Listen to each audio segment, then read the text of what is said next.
Okay, 10:30, here we go. To give our digital team some notice, I'm going to count down from 5 before calling the.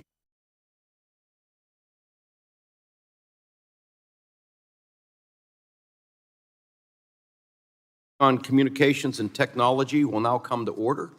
Today, the Subcommittee on Communications and Technology is holding a hearing entitled Connecting America, Oversight of the FCC. Due to the COVID-19 public health emergency, members can participate in today's hearing either in person or remotely via online video conferencing.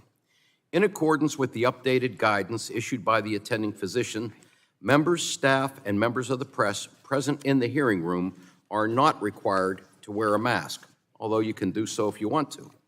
For members participating remotely, your microphones will be set on mute for the purpose of eliminating inadvertent background noise. Members participating remotely will need to unmute your microphone each time you wish to speak. Please note that once you unmute your microphone, anything that is said in WebEx will be heard over the loudspeakers in the committee room and subject to be heard by the live stream and C-SPAN. Since members are participating from different locations at today's hearing, all recognition of members, such as for questions, will be in the order of subcommittee seniority. Documents for the record can be sent to Joe Orlando at the email address we have provided to staff. All documents will be entered into the record at the conclusion of the hearing. The chair will now recognize himself for 5 minutes for an opening statement. Well, welcome to today's hearing to provide oversight of the Federal Communications Commission.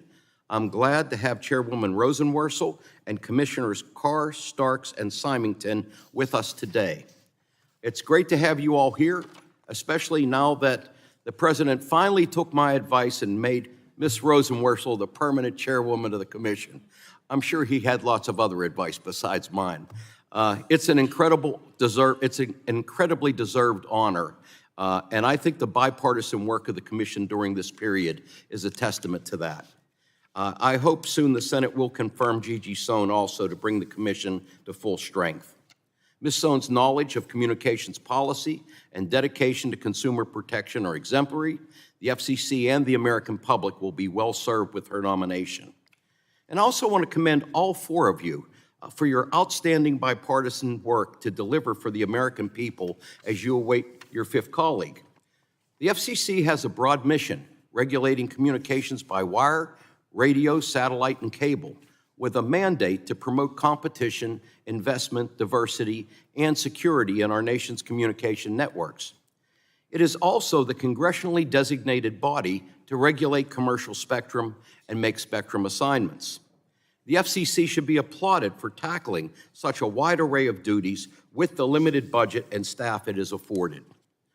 Broadband is an essential, necessary service for Americans for their jobs, for schooling, for health care, and for civic participation in our country.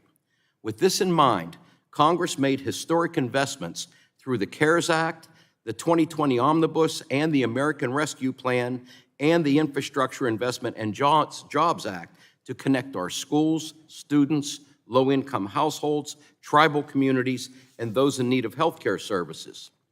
This makes the FCC's position as the national regulatory authority on broadband more important than ever. Under the bipartisan work of this FCC, enormous strides have been made in the adoption of the Affordable Connectivity Program, as nearly 11 million households have signed up. The Emergency Connectivity Fund has already put over $5 billion towards connectivity for our nation's schools, libraries, and students. And I commend the Commission for getting this money out quickly and efficiently. And now that the FCC has successfully overcome a bid protest, the Commission can finally move forward with more of its broadband mapping activities, which will be crucial for the NTIA to distribute the $42 billion for broadband access in its BEAD program. As with our nation's other communication technologies, it is critical that the FCC ensure that the core principles of the Communication Act run throughout broadband policy: consumer protection, competition, universal service, and public safety. The FCC should use all of its tools to reestablish its consumer protection authorities over broadband, including by prohibiting unfair and unjust practices and continuing to fight against robocalls and robotext. It should promote competition in the broadband marketplace so consumers can benefit from choice and the expanded services and lower costs that competition brings. It should pursue universal service by ensuring that all consumers have access to reliable, affordable broadband and to prohibit practices that hinder broadband deployment. And it should continue its support of the public safety and commitment to our first responders and law enforcement officials and secure our networks from untrustworthy equipment. Finally, I applaud your recent work with the NTIA on the Spectrum Coordination Initiative. Congress designed the FCC as the overseer of commercial spectrum and tasked it with determining the highest and most efficient use of spectrum.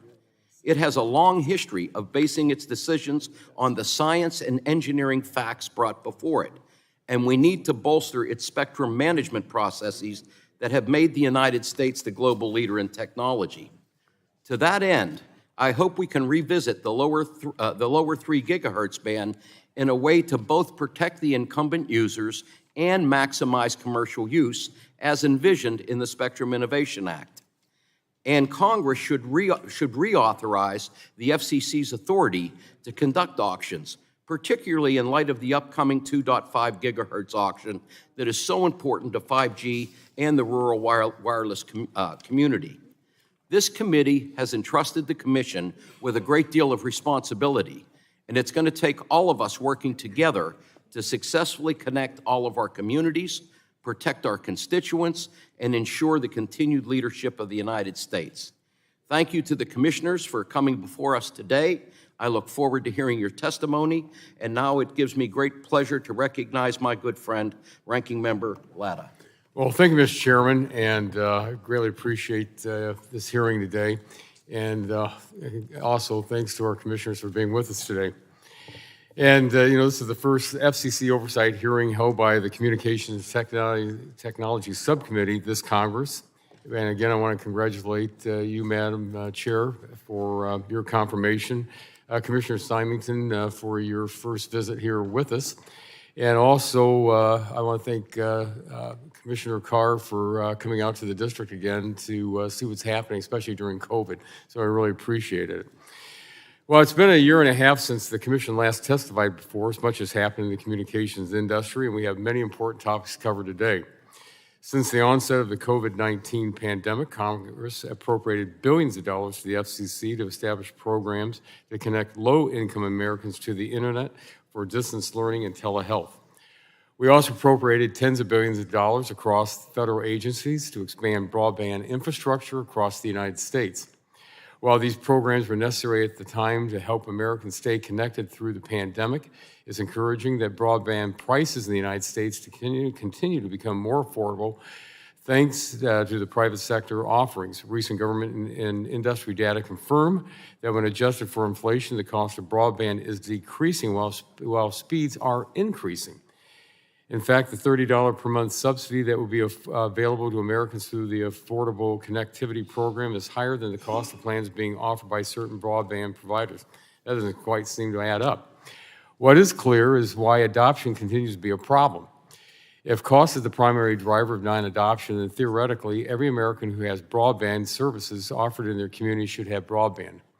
But that is not the case, and we need to seriously consider what role, if any, the government should play in encouraging adoption, given the numerous private sector programs that are now in place.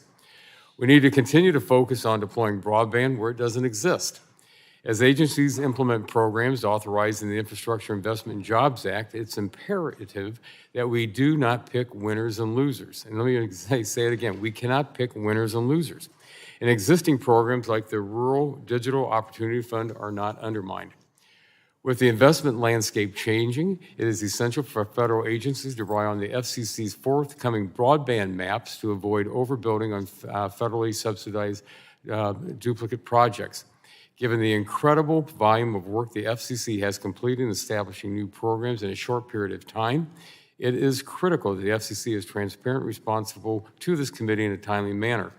The amount of money that is appropriated is ripe for waste, fraud, and abuse. Our diligent oversight is absolutely essential to ensure that does not happen. We've already seen the FCC's Office of Inspector General publicly raise instances of fraud risk in the Emergency Broadband Benefit Program. As the Affordable Connectivity Program and other programs are implemented, we will be following this work quite closely. I appreciate this commission has continued the work of the previous administration by increasing transparency and has already accomplished bipartisan work. I hope to see this bipartisanship continue if and when the commission gets its 5th commissioner. Apart from COVID response, the FCC has many important missions, from expanding rural broadband through the Universal Service Fund and leading broadband mapping efforts to managing non-federal spectrum and combating unlawful robocalls. In addition to these ongoing responsibilities, the FCC has several immediate issues that it needs to address. First, Congress enacted the Secure and Trusted Communication Networks Act in 2020 to prevent USF funds from being used for purchase hardware or services for communication networks that pose an unacceptable risk to national security. It also established a reimbursement program to assist smaller providers with removal and replacement of this vulnerable equipment. Unfortunately, the demand for these reimbursement significantly outstripped the initial estimates, and the FCC should keep Congress apprised of any shortfall that remains once the applications are reviewed, as well as how these funds are intended to be spent. Second, Congress enacted the TRACE Act in 2019 to combat the scourge of illegal robocalls. Congress, the FCC, and private industry have made this a top priority, and several advances have been made both in the government's response and in action by voice providers to stop calls before they even get to your phone. Despite this progress, more must be done to ensure that illegal robocalls don't slip through the cracks and they are blocked so that legitimate calls are able to get to the Americans who need them. As Congress looks to build on the tools that the TRACE Act provided, I encourage the FCC to work with my colleagues and me to ensure that the proper tools are available to both regulators and the private industry. I look forward to discussing these important issues before the Commission, and I want to thank the Commissioners and the Chairman for this hearing today. Thanks for being with us. Gentleman yields back. Chair recognizes Mr. Pallone, Chairman of the full committee, for 5 minutes for his opening statement. Thank you, Chairman Doyle. This is the first oversight hearing of the FCC since Chairwoman Rosenworcel has taken the agency's helm, and while it was my hope to have a full 5-member commission with us today, we're glad to have the 4 of you here. And I want to begin by congratulating the Chairwoman on becoming Chair of the FCC, first woman to be named to the position on a permanent basis, and it's much deserved, and the work the Commission has accomplished under your leadership has not gone unnoticed. As the chief regulator of our communications networks, it's more important than ever that the FCC prioritize protecting consumers. Over the past 2 years, since the beginning of the COVID-19 pandemic, broadband and connectivity has proven essential to everyone's lives, and that's not going to change. Whether it's telework, telehealth, commerce, or video calls with friends and family, high-speed, reliable broadband service is fundamental, not just to our daily connections, but also economic opportunity and American global leadership. Unfortunately, the pandemic has also highlighted the massive disparities faced by individuals and families without reliable home internet access. It's an issue that we on this committee, both Democrat and Republicans, have talked about for a long time, and that's why I'm proud that we stood together to enact the Emergency Broadband Benefit Program, which is now a long-term program known as the Affordable Connectivity Program. And this new long-term program was created thanks to passage of the bipartisan infrastructure law. As of today, the Affordable Connectivity Program is helping more than 10 million households afford monthly internet service, and working together, I believe we can push that number even higher. I'm also proud that last year we invested in the educational opportunities of students by enacting the Emergency Connectivity Fund as part of the American Rescue Plan. In today's classroom, a home internet connection is just as essential as a textbook or a pencil, and we should no longer accept that millions of students must sit in a parking lot to access this fundamental educational tool. If I could talk about my home state of New Jersey, over $122 million in funding has been distributed to schools and libraries to ensure that students can connect to the internet at home, allowing them to take advantage of online learning and do their homework. and these funds are critical to helping fulfill the promise of our nation's students of a quality education that can open the door to opportunity and success. And I have to say, Chairwoman, I think we put out, I don't know, out of the district office in New Jersey, I think we put out like 10 or 12, press things or social media every time a new school, a new library, whatever gets awarded, because people are just so into it, and it's so important to them. Now, these broadband affordability programs have been implemented by the FCC on a bipartisan basis, as have other actions over the past year, actions that put the consumer first. The FCC is increasing pricing transparency by requiring the so-called broadband nutrition label to allow consumers to quickly and easily compare service plans. It also recently adopted rules to help the millions of Americans who live in apartments and condominium buildings by promoting broadband provider competition in those buildings and open an examination into how the outrageous practice of digital discrimination could be prevented. And these are all actions that will help consumers. The FCC's work on behalf of the public also includes its vigilance in securing our communications networks under the Secure and Trusted Communications Networks Act and the Secure Equipment Act. And we also charge the Commission with implementing the Broadband Data Act, which will be critical to ensuring we have accurate maps when it comes to distributing the more than $40 billion that Congress appropriated for broadband in the bipartisan infrastructure law. So again, I want to congratulate the entire Commission for your recent victory in the bid protest case at the GAO that put a hold on some progress with respect to these maps. And I also want to note the agency's good work increasing coordination and collaboration with the NTIA to ensure the federal government is competently managing our spectrum and speaking with one voice on these important issues. So the FCC has accomplished so much. I know there's been a lot, but I listed it today. I was just even more impressed. And of course, there's more to be done. And we do need the fifth commissioner. So I hope that seat is filled quickly. And it is past time that FCC assume its place as the agency with expertise to oversee broadband service providers and with the authority to adopt rules to protect consumers. So that's what you're doing, and I just want to commend you again and thank the four commissioners for being here today. I yield back, Mr. Chairman. Gentleman yields back. Chair recognizes Mrs. Rodgers, the ranking member of the full committee, for 5 minutes for her opening statement. Thank you, Mr. Chairman. Welcome, everyone. I, too, want to congratulate the new chairwoman, Rosenworcel, for your appointment and chairmanship, and to Mr. Symington on your first appearance as FCC Commissioner before the Energy and Commerce Committee. The COVID-19 pandemic put an unprecedented demand on our communications network. Overnight, Americans' lives transitioned online for work, school, and to stay connected to family and friends. Thanks to the great work and private investment of U.S. communication providers, our networks withstood this stress test. Since 2017, broadband providers invested more than $300 billion into upgrading and expanding our networks. Since 2015, broadband speeds for the most popular service tier have more than doubled. And according to the most recent FCC data, the digital divide closed by 14% between the end of 2016 and the end of 2019. At the same time, the price of service decreased. Companies continue to offer discounted plans for low-income Americans at speeds fast enough to support streaming and working from home. And when the cost of virtually everything is skyrocketing because of inflation, the inflation-adjusted cost of broadband service has decreased by 34% since 2015. On top of this private sector response, Congress acted to help connect Americans. Congress provided the FCC $450 million to expand networks and provide devices to enable telehealth services, and established the $3.2 billion emergency broadband benefit to keep low-income Americans struggling due to the pandemic connected. The infrastructure bill then extended the duration of this program, known as the Affordable Connectivity Program, and provided the FCC with an additional $14.2 billion to subsidize broadband service. Combined with the reduced offerings by the private sector, broadband service is free for many low-income Americans. At a time when people have lost their jobs and were stuck at home, these bipartisan programs provided necessary relief to make sure they could stay connected during the pandemic.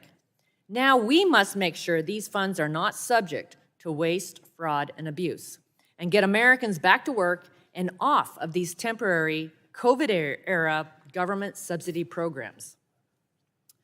The success of our broadband performance, deployment, and affordability is largely due to the actions taken by the Trump administration and Republican FCC to roll back regulations. In 2017, then FCC Chairman Pai rescinded the strict net neutrality regulations that were enacted during the Obama administration, which promoted investment in our broadband networks. It allowed our networks in the United States to withstand the COVID-19 stress test, while our allies in Europe struggled to keep up due to their burdensome net neutrality regulations, which some Democrats continue to advocate for here. Rather than expanding government command and control into the broadband marketplace, let's learn from this pandemic and continue on the path of deregulation. We should not ignore the success that private sector innovation yielded and revert to heavy-handed regulations. We have the opportunity to work together on ways to promote innovation and U.S. leadership in technology. I'm excited to be working with Chairman Pallone on my legislative discussion draft, the Satellite and Telecommunications Streamlining Act. It updates and streamlines the FCC's satellite licensing rules to encourage satellite investment in the United States. Satellite technology is a viable solution to providing connectivity in hard-to-reach areas with speeds Americans need. Let's encourage this and more innovation and make sure our policies and regulations keep pace. The FCC is at the forefront of making sure all Americans are connected. Congress tasked the FCC with updating its broadband maps to accurately reflect where broadband exists in the United States and where it does not. Without these maps and without removing regulatory and other barriers to deployment, the $45 billion that Congress appropriated for the broadband deployment may be wasted. We cannot let that happen. It is crucial that the FCC complete the maps as soon as possible and share the data with agencies that were awarded broadband funds. We need to make sure that the money gets to where it's needed. We need to make sure recipients can deploy quickly and efficiently. All agencies awarded broadband funding should use these maps to get it right. I look forward to today's discussion on these important topics and look forward to working together with the members of this committee. I yield back. Thank you. Gentlelady yields back. Chair would like to remind members that pursuant to committee rules, all members' written opening statements shall be made part of the record. So, I'd now like to introduce our witnesses for today's hearing. First, we have the Honorable Jessica Rosenworcel, Chairwoman of the Federal Communications Commission, joined by Commissioner Brendan Carr, welcome, and Commissioner Symington, and joining us virtually is the Commissioner Jeffrey Starks. At this time, the chair will recognize each witness for 5 minutes to provide their opening statement. Before we begin, I'd like to explain the lighting system. Since it's been a while since we've all been here together, there's a series of lights. It will initially be green. The light will turn yellow when you have a minute remaining. After that, we ask you to start to wrap up your testimony. The light will turn red when your time expires. And if you continue speaking, there are trap doors under your seats that will take you down to the Rayburn subway and whisk you out of here. So I would ask my colleagues also on the panel here to try to observe the 5-minute rule also. So we have witnesses appearing virtually, so I need to ask my colleagues in the hearing room to mute themselves whenever they are not directly speaking during their question and answer portion so we can clearly hear all the witnesses' response. So we'll start with our chairwoman. You are now recognized for 5 minutes. Good morning, Chairman Pallone, Ranking Member Rodgers, Chairman Doyle, Ranking Member Latta, and members of the subcommittee. Thank you for the opportunity to appear before you today, and it is a treat to be here in person. While I've been at this table many times, this is my first time as chairwoman of the FCC, and it's an honor to serve in this role at a time when the connections that unite us all, physical and digital, have never been more important. I believe that there are 4 essential values in communications: universal access, public safety, competition, and consumer protection. Today, I want to tell you what we have done to advance these principles at the FCC. First, universal access. The pandemic has proven with total clarity that broadband is no longer just nice to have, it's need to have for everyone, everywhere. In response to this crisis, and with the help of Congress, the FCC did something historic. We set up the nation's largest ever broadband affordability program. What is now known as the Affordable Connectivity Program is helping 11 million households get online and stay online. We also made history addressing a problem I call the homework gap, the especially cruel digital divide between students who have access to the internet at home and those who do not. You know who these children are because you see them lingering in the library parking lot to catch the free Wi-Fi signal, and you see them sliding into the booths of fast food restaurants to do their homework with a side of fries. During the pandemic, the homework gap became an educational chasm. But with the help of Congress, we set up the Emergency Connectivity Fund to get these kids services and devices, and so far it has helped more than 12 million students. In addition, with help from Congress, we have supported universal access to telehealth technologies, expanding remote diagnosing and monitoring of patients in every state across the country. Second, public safety. In the aftermath of Hurricane Ida, we proposed new rules for network resiliency. We recommitted to spectrum for public safety in the 4.9 gigahertz band. And I've also proposed, with the support of first responders, that when Congress reauthorizes the agency's spectrum auction authority, it commit the funds raised from our public airwaves to public safety, with a nationwide upgrade to next generation 911. We also have made strides when it comes to national security. We kicked off the nation's first inquiry into Open RAN systems. We launched a first-of-its-kind program to remove insecure equipment from 2 Chinese vendors from our domestic networks. We revoked the authorizations of 4 companies because our national security agencies determined that they could be subject to exploitation, influence, and control by a foreign government. We rechartered the Communications Security, Reliability, and Interoperability Council and gave it a 5G focus. And for the first time, this group is being co-chaired by the Cybersecurity and Infrastructure Security Agency. And last week, we updated our covered list of communications equipment and services that pose an unacceptable risk to national security and may not be used in our universal service programs. And for the first time, we included a Russian software company. Third, competition. To advance competition in our wireless economy, we've moved aggressively to free up spectrum for new 5G services. Earlier this year, we concluded a successful auction of 100 prime mid-band spectrum in the 3.45 gigahertz band. And just last week, I announced we're going to hold another mid-band auction in the 2.5 gigahertz band. We also identified spectrum for the first time to support increased competition for commercial space launch in order to support innovation in our new space age. But I recognize that we are not going to be able to do all this wireless work alone. We need a whole-of-government approach. That's why last month, the FCC and NTIA announced a new and frankly much-needed spectrum coordination initiative. Fourth, consumer protection. We are creating a broadband nutrition label that's going to make it easy for consumers to compare and purchase services for themselves and their families. We've updated our rules to support broadband competition for the 1/3 of us that live in multi-tenant units like apartment buildings. And we're putting an end to exclusive sweetheart deals that are sometimes cut by landlords that deny consumers their choice of broadband provider. Finally, we have prioritized fundamental issues of communications equity and started an agency-wide proceeding to address digital discrimination, aided by our Communications Equity and Diversity Council. So over the course of the year, we have made real progress. The 4 of us have turned down the volume and ramped up the work. Still, I know there's a lot left to do, and a full commission of 5 is an important part of achieving those results.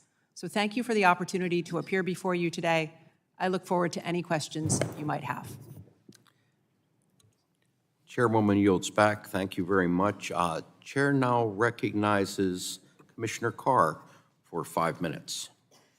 Thank you, Chairman Doyle, Ranking Member Latta, Chairman Pallone, Republican Leader Rodgers, distinguished members of the subcommittee. Thank you for the chance to testify. And I want to start by offering my congratulations as well to the chair on her first time to testify as chair before the committee. Since we all last testified, my FCC colleagues and I have been busy delivering on priorities that you and Congress have identified.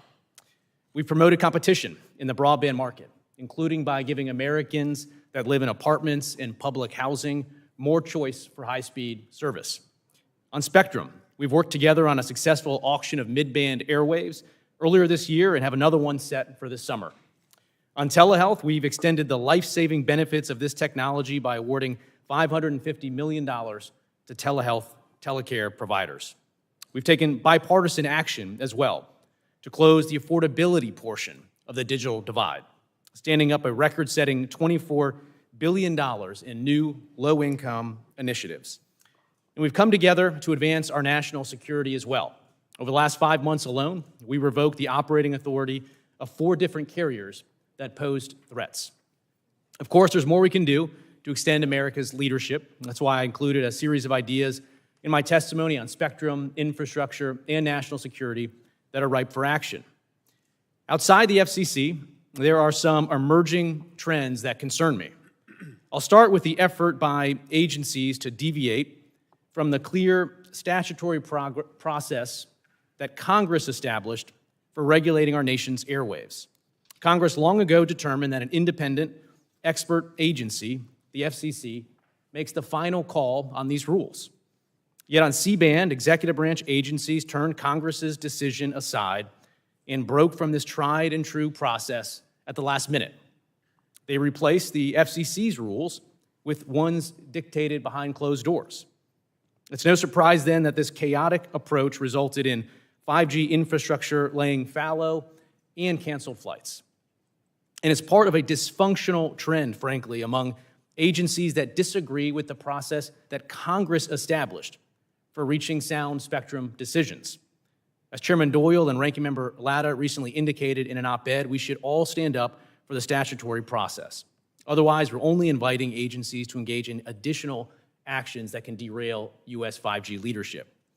Turning from spectrum to the executive branch's infrastructure efforts, I'm concerned that federal government is failing to put appropriate guardrails in place. By my count, we now have over $800 billion that could be used for broadband efforts, and those funds are spread across a range of different agencies. I see several problems. First, there's little coordination across agencies. Second, there's an absence of adequate controls in place. Indeed, one executive branch department told me that they weren't even tracking how much money had gone towards broadband. Third, many of the policies are poised to leave rural communities behind. And this is because the administration gave the green light to overbuild existing high-speed networks in communities that already have multiple broadband providers. Fourth, I'm concerned that we're going to see record-setting levels of waste, fraud, and abuse.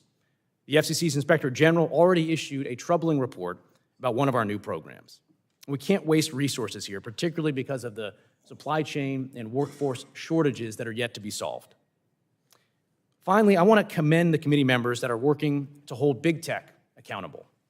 Leader McMorris Rodgers and her colleagues have a smart set of bills that would end big tech's abusive practices while promoting more speech on the internet.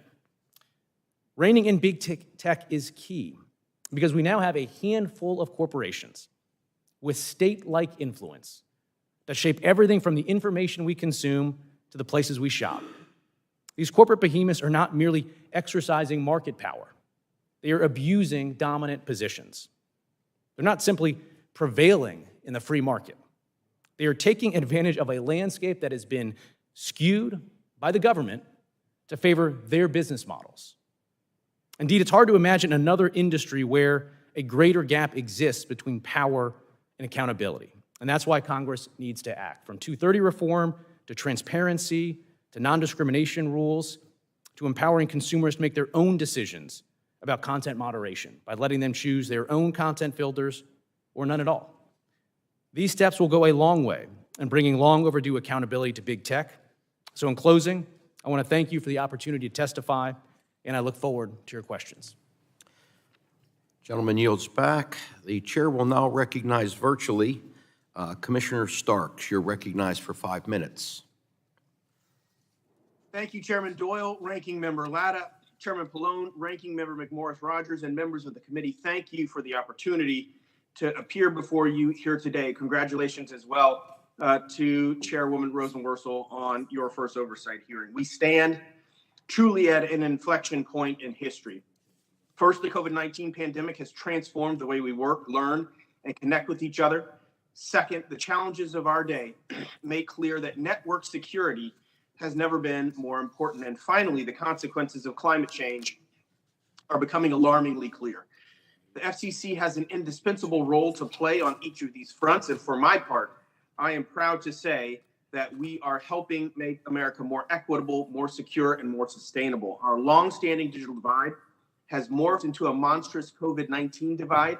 And like so many other aspects of the pandemic, the lack of access to and adoption of home broadband has reinforced existing inequities. In particular, low income and Americans of color remain by a wide margin less likely to have a home broadband connection than their counterparts.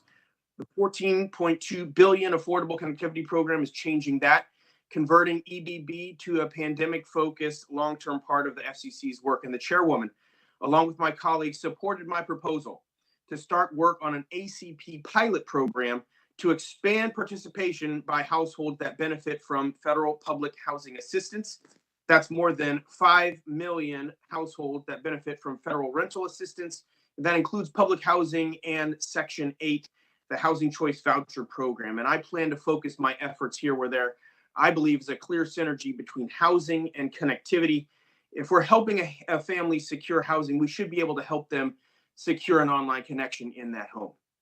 As we increase access to our broadband networks, we must also ensure that those networks are secure. I'm particularly proud of the work we've done to remove untrustworthy equipment from our networks and deny or revoke telecom operating authority for every carrier identified by Team Telecom.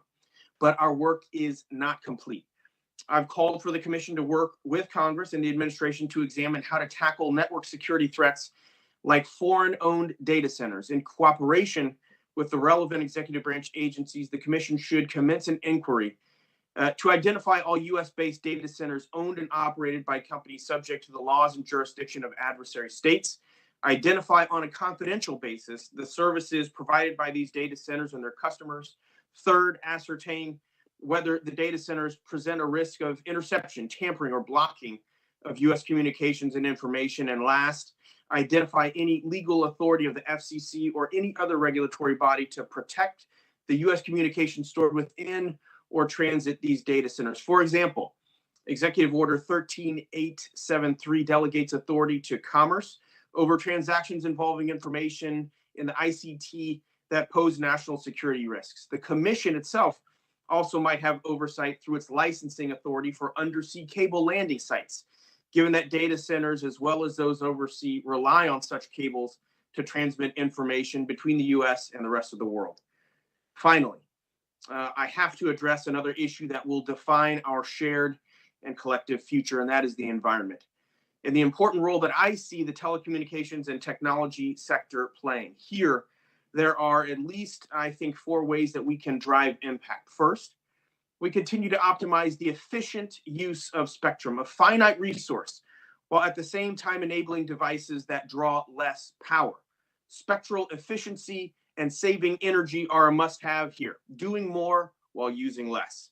Second, 5G and the use cases we envision are in manufacturing, precision agriculture, and energy could contribute 20% towards U.S. emissions reductions by 2025. Third, public-private partnerships are already hard at work, including the infrastructure legislation's $500 million in DOT awards to support the ongoing efforts by smart cities to use wireless IoT sensors to reduce traffic congestion and energy usage. Fourth, industry-led initiatives will continue to play a significant role, from reducing or eliminating carbon emissions associated with their operations to increasing the use of renewable energy and minimizing electronic waste.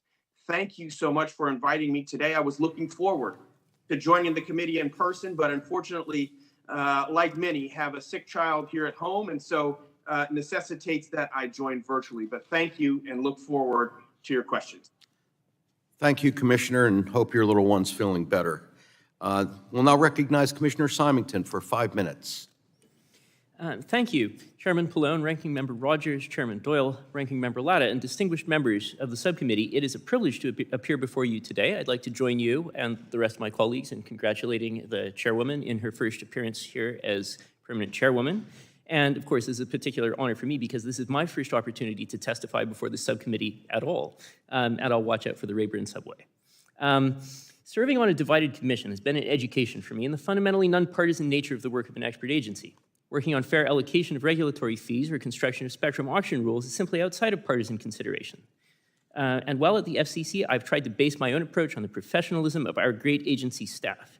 Today, I'm going to focus on three forward-looking issues: efficient use of spectrum, device security, and the space economy. The opportunities they present must be captured, and their challenges must be met. And the FCC has a unique mission and mandate for all three. First, access to and efficient use of spectrum.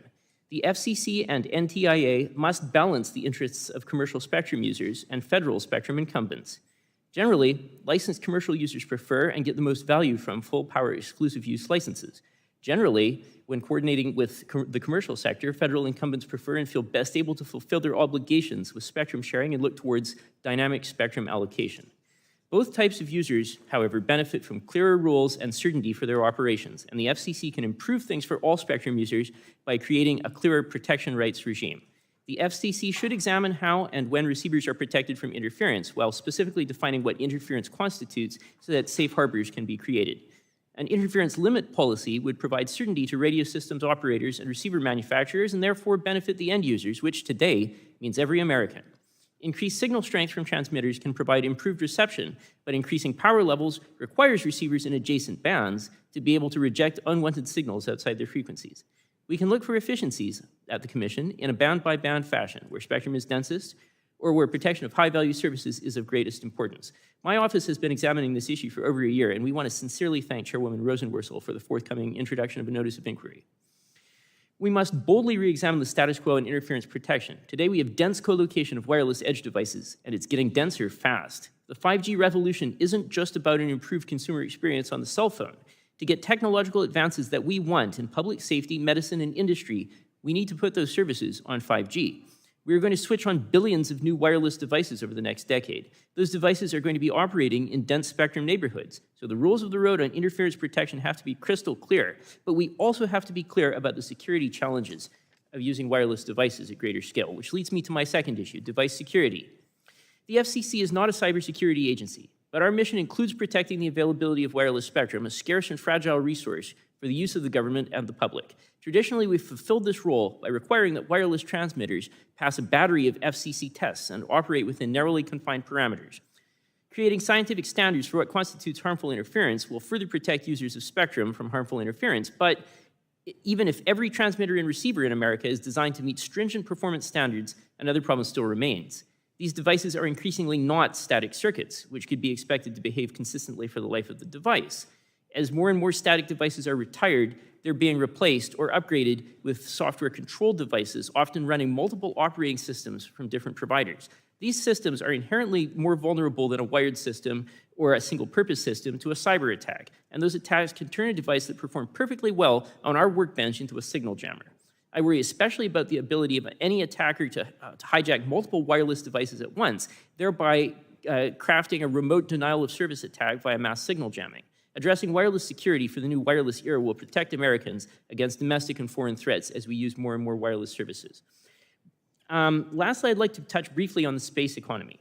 The FCC can help with the robust growth of the launch and satellite service sectors by requiring thoroughgoing orbital debris mitigation standards. As you all know, the FCC has an open proceeding here, but I was pleased to see that bipartisan legislation shared by Chairman Pallone and Ranking Member Rodgers that clarifies the FCC's authority to craft and implement such rules. Because the FCC licenses and grants U.S. market access to satellite operators, thus representing something like 50% of the present economic opportunity for the worldwide space economy, we have a unique opportunity to lead the world here at a time when other nations have not been carrying the ball. We should capitalize on this to lead a new international consensus, in my view, for safe commercial satellite operation in space. Chairman Doyle, Ranking Member Latta, Chairman Pallone, Ranking Member Rodgers, and members of the subcommittee, I want to thank you again for holding this hearing and for the opportunity to testify, and I look forward very much to answering your questions. Thank you very much. Gentleman yields back. We've now concluded openings. We're going to move to member questions. Each member will have 5 minutes to ask questions of our witnesses. I would ask all my colleagues that let's do our best to adhere to that 5-minute rule, and I will start by recognizing myself for 5 minutes. Commissioner Rosenworcel, especially in this economy, people are struggling to make ends meet, and I think it's important that we have a strong advocate for consumers in the FCC, which is why I'm so glad that you're the chair. As we've heard from today's testimony, broadband connections are essential, and it's also essential broadband consumers are able to understand and receive the benefits that they're paying for. Chairwoman, I introduced an important bill that I sponsored last Congress, the Television Viewer Protection Act, which, among other things, require more transparency around consumers' TV, phone, and internet bills. Can you tell me how the implementation is going from your perspective? Are the companies complying with the provisions related to equipment surcharges? Is the FCC still getting complaints about these issues? Give us an update on where you see this. Thank you for the question and your work on the Television Viewer Protection Act. When we went back and we looked on the record on this subject, what we found is the agency had done a lot of work to make sure that small providers of video services could develop buying collectives to negotiate for the carriage of channels. But we hadn't done a lot of work when it came to the consumer-focused provisions you are describing about transparency and also making sure that if you order a service, the company shouldn't make you get some equipment you don't intend to use. We've certainly seen press reports suggesting that's still going on. So in December of this year, we sought comment on these issues because we want to develop an up-to-date record. If that's happening, we want to fix it, and we want to use the Television Viewer Protection Act to do so. Great, thank you. Commissioner Starks, we've signed around 11 million households for the Affordable Connectivity Program. And I want to say I'm very encouraged by the pilot program you're standing up to help families in low-income housing receive the benefits of the ACP. Can you tell us a little bit more about your expectations for the program and its ability to reduce the digital divide for these families? Well, thank you so much for the question, Mr. Chairman. I have long said it's clear that we need to meet the disconnected where they are. And there are a lot of great things happening around the FCC on ACP, but I'm glad to join with you in highlighting a focus on beneficiaries of federal housing programs, including residents, as I mentioned, that are in public housing on Section 8. Congress made public housing beneficiaries eligible, but we have seen a very small share of them enrolled. And so there is a particular nexus between housing and connectivity. I've seen it myself. I'll never forget when I met with a mother of 3 who lived in the George Washington Carver homes in Selma, Alabama. She told me how she was able to complete an online degree program, keep her kids safe and off the streets while they finish their homework. And so we need to bring that transformative experience to millions of families. And I'm hopeful that we can focus some efforts here on the 5 million families that are in public housing. Great, thank you very much. And I agree, we've got to do more to get the word out. I hear that in Pittsburgh too, that a lot of people just simply don't know about the program. So we've got to give some thought to how we can get more information out. I was really glad to see the Spectrum Coordination Initiative with NTIA Administrator Davidson and your announcement yesterday regarding updating the 2003 Memorandum of Understanding. I think we have to do everything we can to bring back normalcy to our spectrum management processes and avoid fights like we've been seeing. So, Chairwoman, what are your expectations for the initiative, and what other steps do you think need to be taken, and what, if anything, do you need from Congress? Thank you for raising this issue. We've got to do better when it comes to spectrum coordination. We truly need a whole-of-government approach.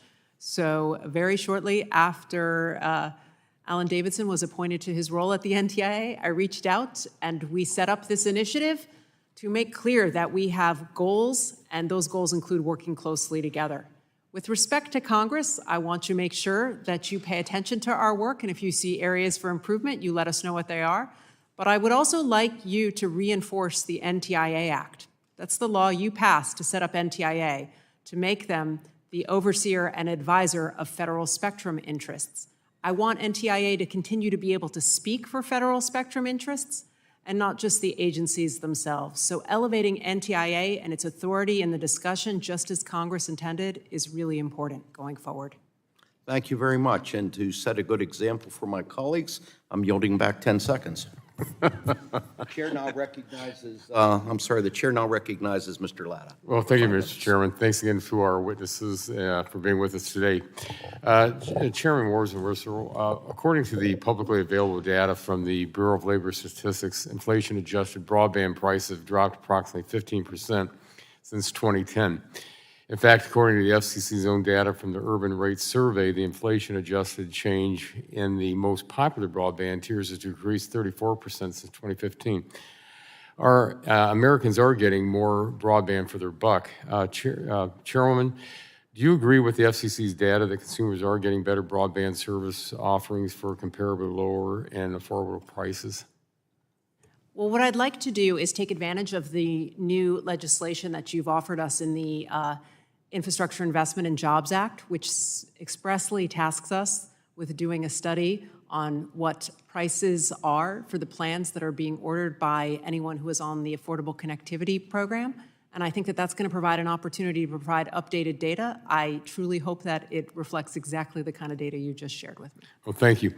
I'd like to acknowledge and also thank the industry for their efforts to provide broadband service at affordable prices while continuing to upgrade and expand their service offerings prior to the federal subsidies being enacted. I was disappointed to see a letter sent by my Democrat colleagues on this committee to NTIA Assistant Secretary Davidson urging him to expand the scope of the BEAD program, impose burdensome requirements like open access rather than focusing on the task at hand to incentivize private investment to make sure all Americans are connected. The FCC's broadband maps will be crucial for agencies distributing broadband funds, especially with respect to the $42.5 billion that the NTIA will be distributing to the states through its BEAD program. The FCC is also actively awarding funds for the Rural Digital Opportunity Fund.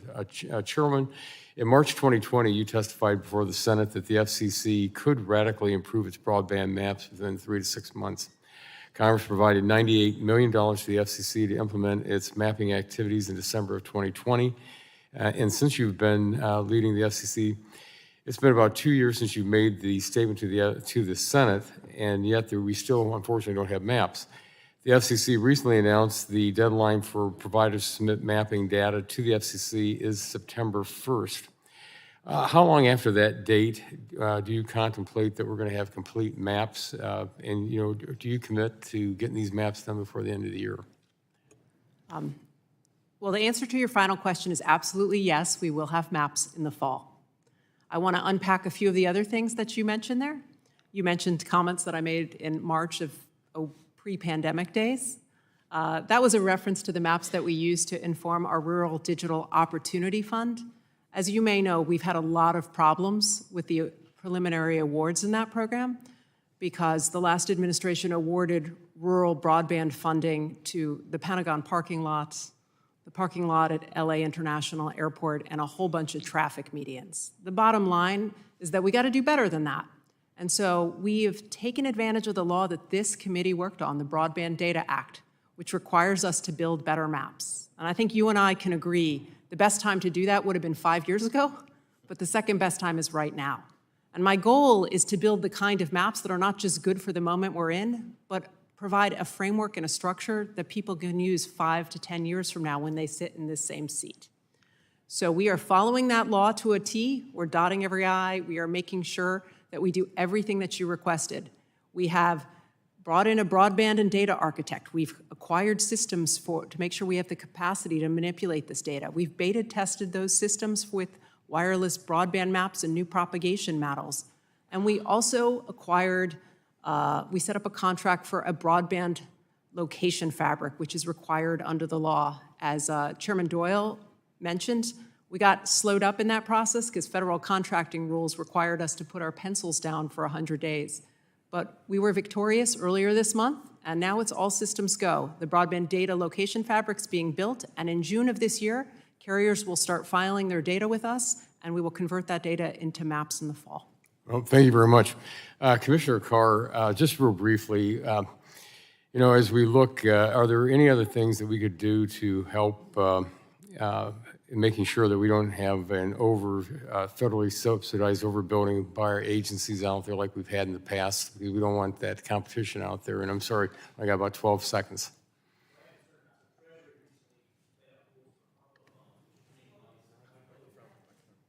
I am concerned about it because Treasury recently laid out rules for hundreds of billions of dollars of ARPA funds that green light the use of them for overbuilding. We still have too many communities in this country with 0 megabits per second, so we need to prioritize there. Some of that can be corrected at the state level when they receive the funds, but I'd also encourage Congress potentially to look at passing legislation similar to the Infrastructure Act, which included a prioritization scheme that's not present in the ARPA funds. Well, thank you very much. Sorry about going over, Mr. Chairman. I yield back the balance of my time. Gentleman yields back. Chair recognizes the chairman of the full committee, Mr. Pallone, for 5 minutes. Thank you, Chairman Doyle. I wanted to ask the Chairwoman Rosenworcel, I know you've been meeting with students and teachers across the country as the FCC has implemented the Emergency Connectivity Fund from the American Rescue Plan, but could you just give us a little more description of how this program has made a meaningful difference for students who previously lacked home internet? I know you've talked about it, but I'd like to hear a little more. Thank you. In pre-pandemic days, we called it the homework gap because there were these kids who had internet access at school, but they went home and they couldn't do the schoolwork they had been assigned because they had no broadband. And during the pandemic, that gap really became a huge crisis because we had students in every state across the country locked out of the virtual classroom. And so with the help of Congress, we have committed to fixing that.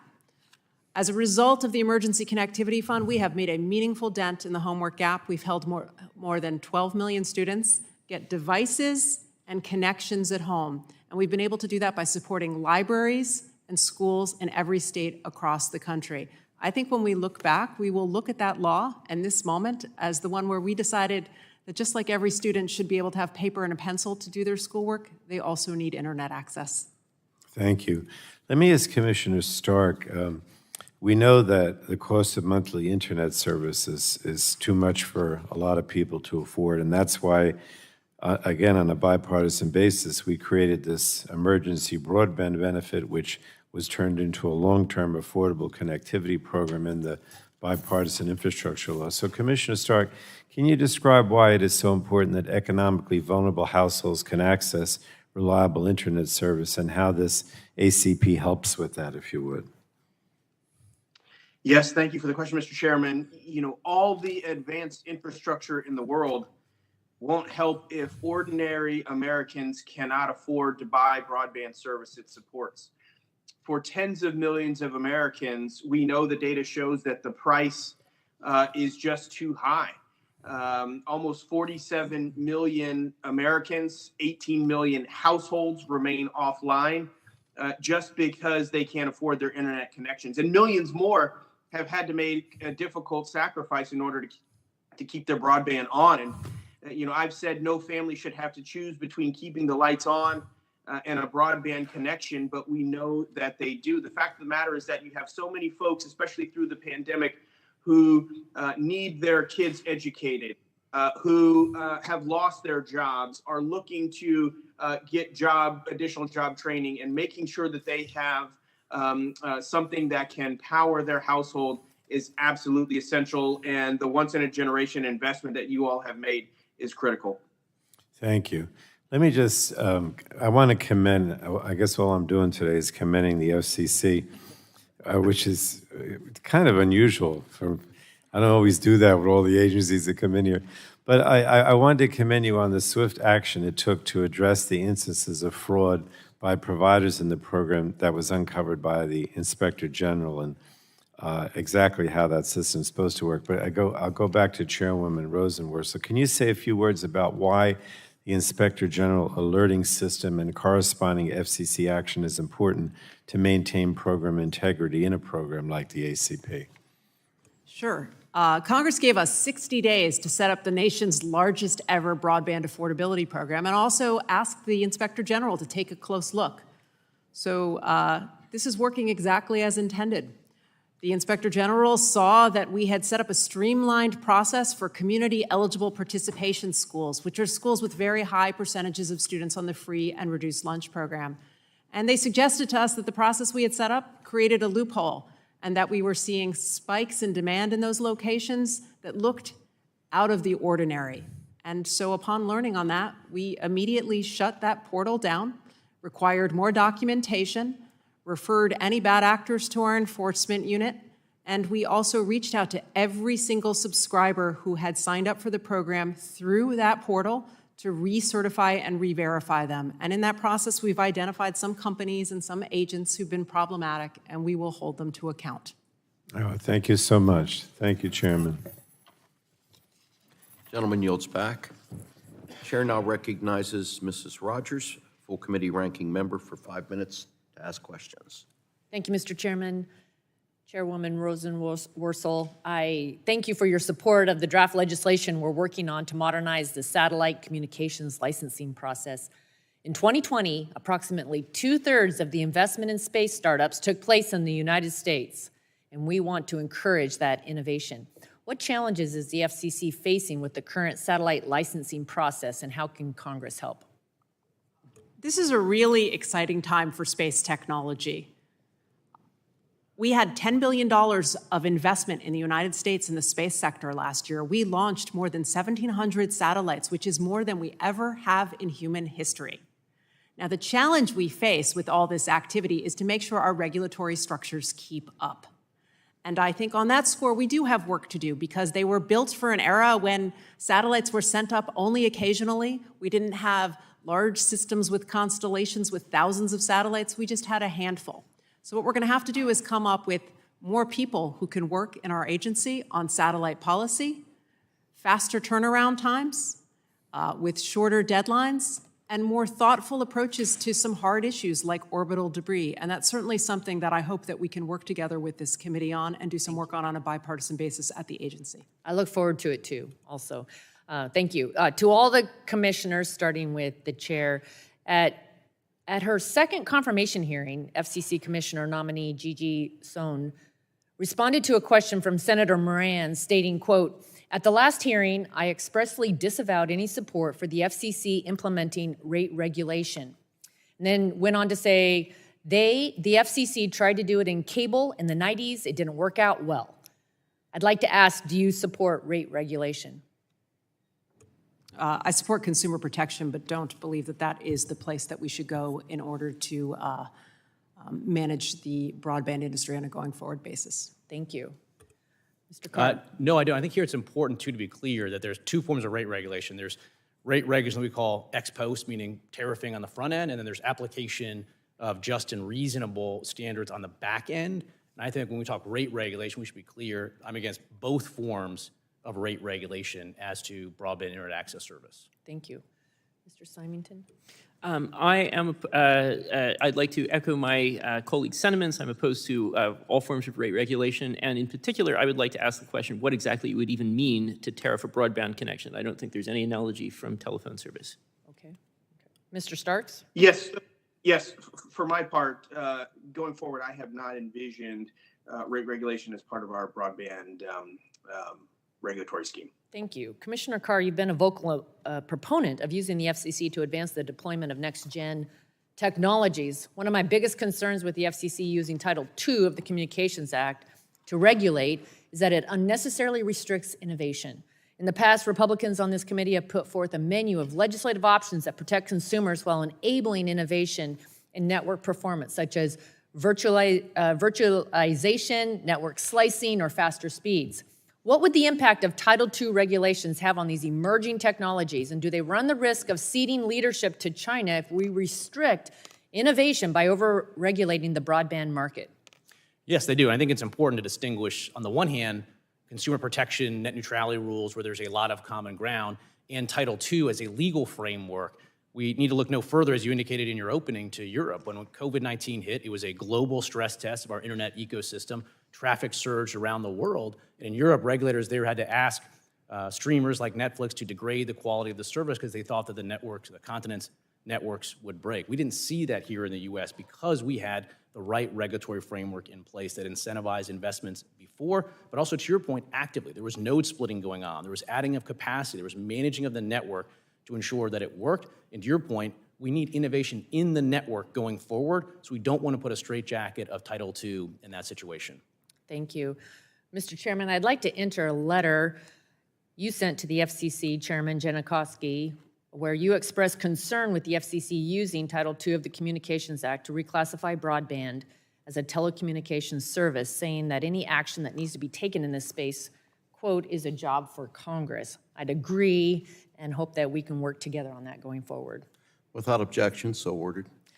The Infrastructure Investment and Jobs Act extended FCC auction authority for 7 years for purposes of auctioning spectrum in the lower 3 gigahertz band. Notwithstanding the 2.5 and 3.45 auctions, what would the impact to the FCC's ongoing operations if it expires? And I think my time has actually expired. So hopefully someone else will ask this question. Thank you, Mr. Chairman. I'll yield back.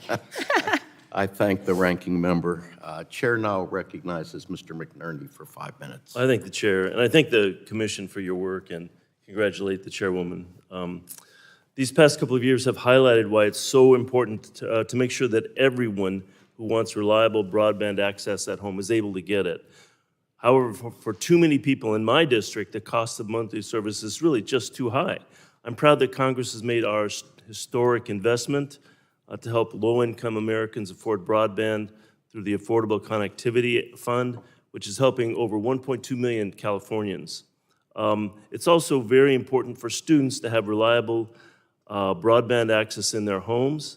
The Emergency Connectivity Fund has brought over $10 million to schools and libraries in my own district, and I commend the Commission for your efforts on this program.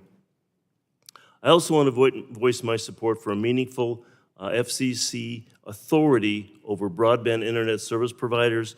We need a federal agency to ensure that consumers are protected and communities aren't left behind. Chairwoman Rosenworcel, in your testimony, you discussed the importance of Wi-Fi in closing the homework gap. As co-chair of the Wi-Fi caucus, along with Ranking Member Lauda, I have long advocated for spectrum to help such concerns, but spectrum is a finite resource. There's hardly any, if any, greenfield spectrum bands left. Given that most spectrum bands have existing users and operations, how can the Commission and Congress make more spectrum available, including low-band spectrum for commercial use? Well, thank you for the question. The future of our wireless economy depends on a lot of people in this room getting together and identifying spectrum bands that we can commit to new commercial uses, both licensed and unlicensed. That is going to take creating incentives for federal actors that have existing allocations and need to be pushed to use less of their airwaves than they do at present. And it's also going to take some creative activity thinking about hierarchies of spectrum rights, as the agency did in the CBRS and 3.5 gigahertz band, as well as new technologies that allow for real-time and dynamic access. These are really exciting things, but it's going to require a lot of policy, regulatory, and legislative work to make them happen. So how do you know so much stuff? But Chairwoman Rosenworcel, the FCC's General Auction Authority expires at the end of September, and I'm going to ask the question that the ranking member was asking. At our recent hearing, all witnesses expressed how important it is for Congress to extend its authority. I agree. What would be the impact if Congress fails to extend FCC's General Auction Authority in advance of the expiration date? Well, over the course of our history, the FCC has raised more than $233 billion from its spectrum auctions. We have led the world when it comes to reallocating airwaves and doing creative things with them. I want that to continue. I would recommend to this committee, however, that when you reauthorize our spectrum authority, that you consider this. You might take that spectrum authority and take the dollars that are raised from the first set of auctions from those public airwaves and commit them to public safety so we could have a nationwide program to upgrade 911 in every state in the country. First responders support that, and I think you have an opportunity to make a meaningful difference when it comes to emergency calls. I thought you were going to say that. Yeah. Last month, the Commission published the Notice of Inquiry as identified by Commissioner Symington, seeking comments on securing the Internet's global routing system. known as the Border Gateway Protocol Against Vulnerabilities. More recently, the Commission took further action to secure American networks from bad actors by including 3 additional equipment and service providers to the list of untrusted communication equipment services under the Secure Trusted Communications Network Act. This has been discussed already a few times this morning. This is an important development for network security. Chairwoman Rosenworcel, do you anticipate further action from the Commission in either of these areas? And is there a bigger role for Congress to play here? The answer is yes. I think that our security threats are constantly evolving, so we'll have to stay on top of them. And to the extent that existing legislation, which requires our coordination with national security authorities, causes any problem, this will be the committee we come to first to talk to about that. Thank you. In my remaining time, I want to discuss the lifeline that's been so critical for my constituents. Commissioner Starks, can you talk about the importance of the lifeline program, even with the Affordable Connectivity Program, especially for vulnerable populations? We only have about 10 seconds before Chairman Doyle hits the gavel. Yes, well, you and I see eye to eye. There are, over 6.5 million Americans on Lifeline right now. It is a critical program to make sure that folks stay in touch with family, with jobs, with health. And the other thing that I would add is that Lifeline can be in addition to an ACP benefit. So we can have somebody who gets a Lifeline phone in addition to for example, a home ACP connection. Thank you, Mr. Chairman. Gentleman yields back. The chair recognizes Mr. Guthrie for 5 minutes. Thank you, Mr. Chair. Thanks for that, and thanks for everybody being here today, and Chair Rosenworcel for your first as chair of the committee of the commission. Rip and replace. I want to ask you this question, Chair Rosenworcel. On rip and replace, there's 181 applications for $5.6 billion. Congress estimated the need at $1.9 billion and appropriated that much, so $3.7 billion shortfall. Is there a review, and when will you complete your review and know if that's a real shortfall? Yes, thank you for this question. It's important that we have the funds necessary to take this insecure equipment out of our networks and replace it with secure equipment. On June 15th, under the law, we will have an assessment of those 181 applications that have been filed with us. So I can't offer you preliminary information before then, but I can tell you this. I've been studying why we have this shortfall. Congress appropriated $1.9 billion. We have demand of $5.6 billion. And here's what I've learned. There are 3 reasons. The first reason is that the $1.9 billion program that Congress set up was based on a voluntary data collection done by my predecessor, and many of the companies that filed in that voluntary data collection also sought funding. We got a lot of other companies that sought funding who never filed with us before. Second, Congress expanded the universe of eligible companies. The FCC was assuming only carriers with less than 2 million subscribers. Congress expanded it to carriers with 10 million or less and added educational institutions. And finally, when we say we have a fund and we suggest that they should apply in order for us to support whatever technologies or equipment they want, it is not uncommon to have applicants ask for funding for things that the law does not allow.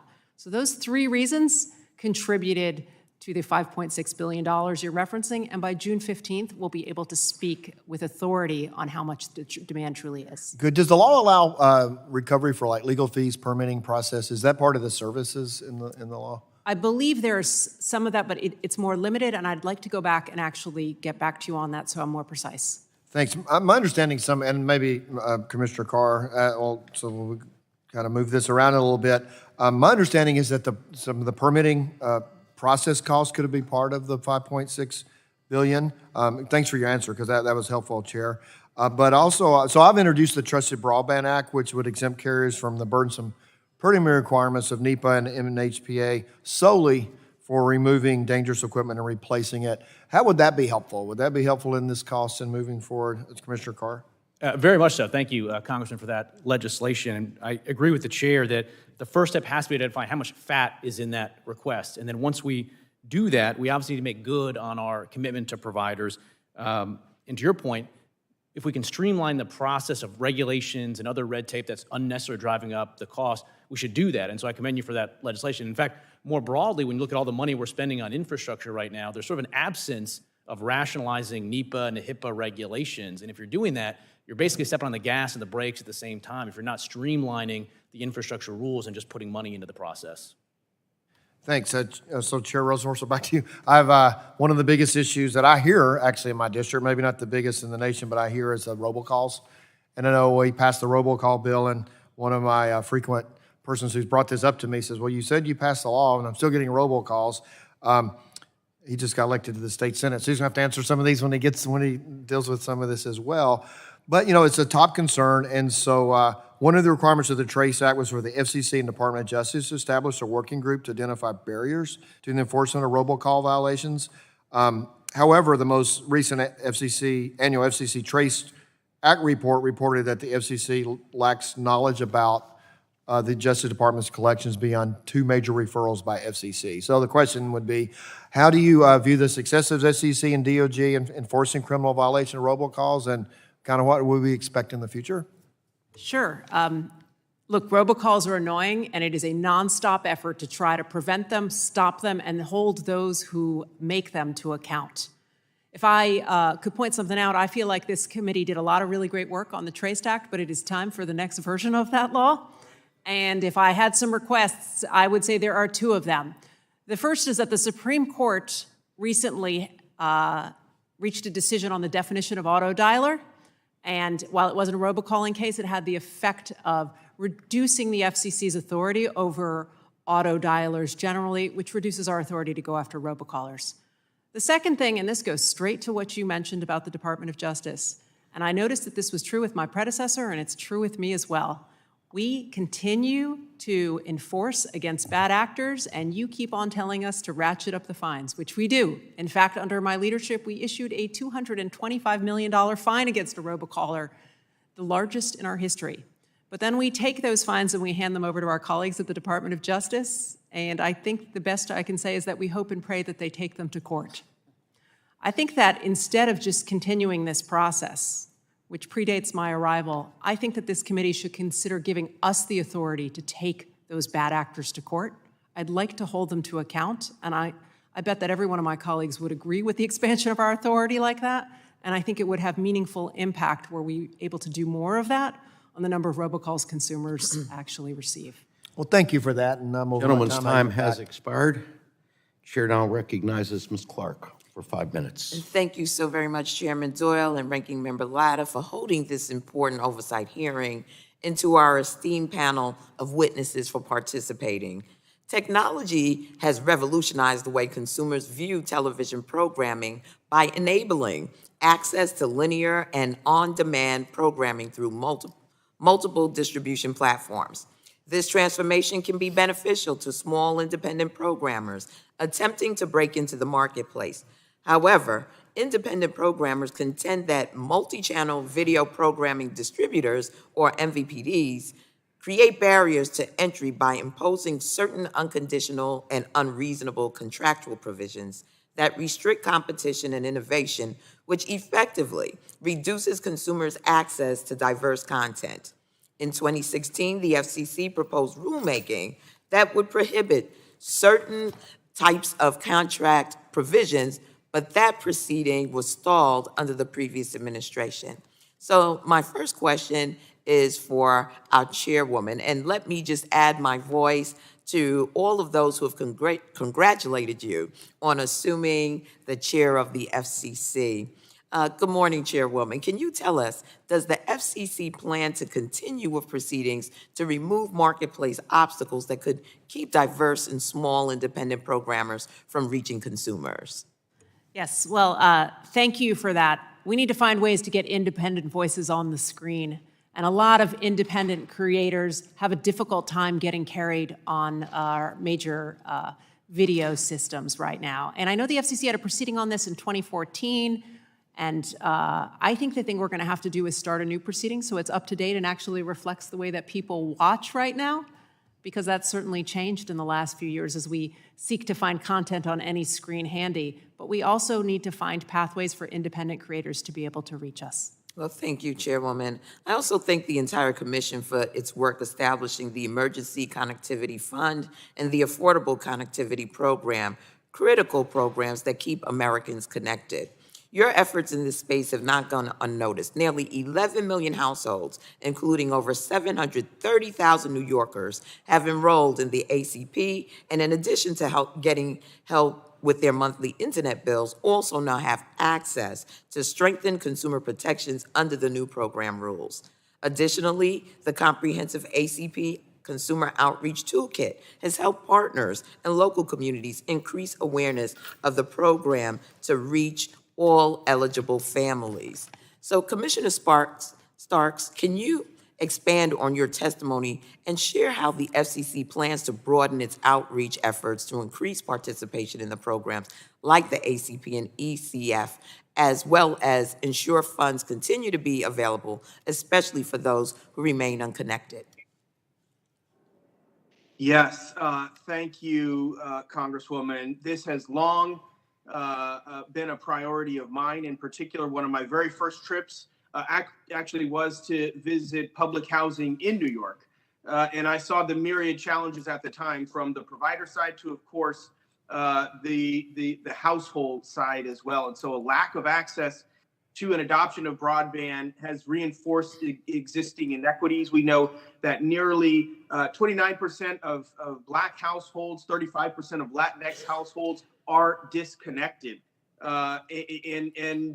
Congress very clearly, one of my efforts is on the public housing side, and Congress made clear that public housing folks are eligible. The commission said that innovative approaches are needed here, including expanding awareness to beneficiaries, offering assistance to digital navigators. And so I'm in contact with housing authorities there in New York, would love, and of course, always eager to continue to work with you on public housing and connectivity needs there in your district. Well, thank you so much, Commissioner. You know, it's so apparent, particularly during this time where everyone has had to get online, just the inequities that exist. So it's important that we drill down and get this work done. I have introduced several bills that tackle the issue of diversity in media, including H.R. 5836, the Enhancing Diversity Data Act, and so that the FCC would once again collect EEO workforce diversity data, as well as H.R. 5056. Legislation to establish tax credits to incentivize carriage of diverse and independent programming. Chairman Rosenworcel, can you provide any updates on the FCC's EEO proceeding? Yes, we have an obligation under the law, under Section 334 of the Communications Act, to collect information about the diversity of broadcast companies' employment. And that obligation has been largely ignored by the agency since 2004, but last year we started a proceeding to get it going again. And I have been surveying the record and talking about it with Commissioner Starks, and expect to talk to my other colleagues about it soon. I hope that we can correct the fact that for 15 years we have not done anything on this matter, and we have a duty to do so under the law. Thank you. The lady's time has expired.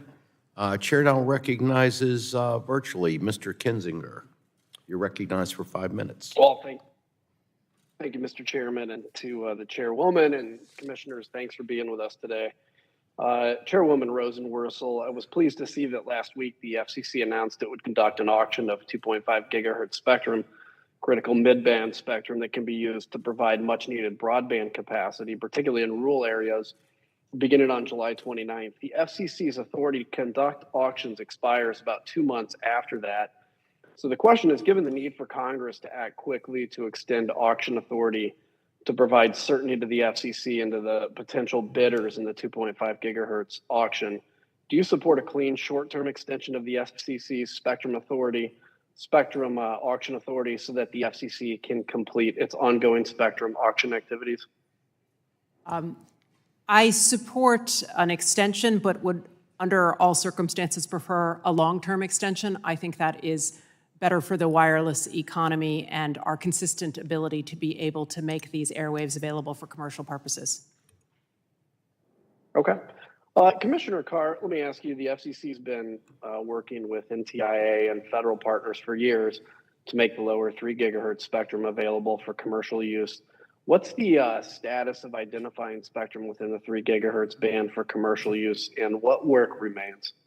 Well, thank you, Congressman. Lower 3 gigahertz is really our next best slug of mid-band spectrum. I think it's going to be a key boost to America's 5G leadership. That's why a year ago, I put that on my spectrum calendar as one of the prime bands we should be looking to move on this year and next year.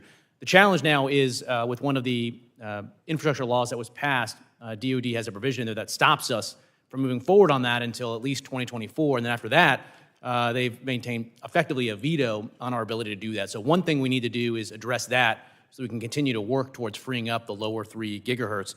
And while we're doing that, I think we need to sort of continue to fill in with our spectrum pipeline, given the challenges that may exist with lower 3. And that's why I've identified a number of additional bands from 3.5 to 6 gigahertz to Uni 2C that we should be sticking in the pipeline as backups or additions to lower 3.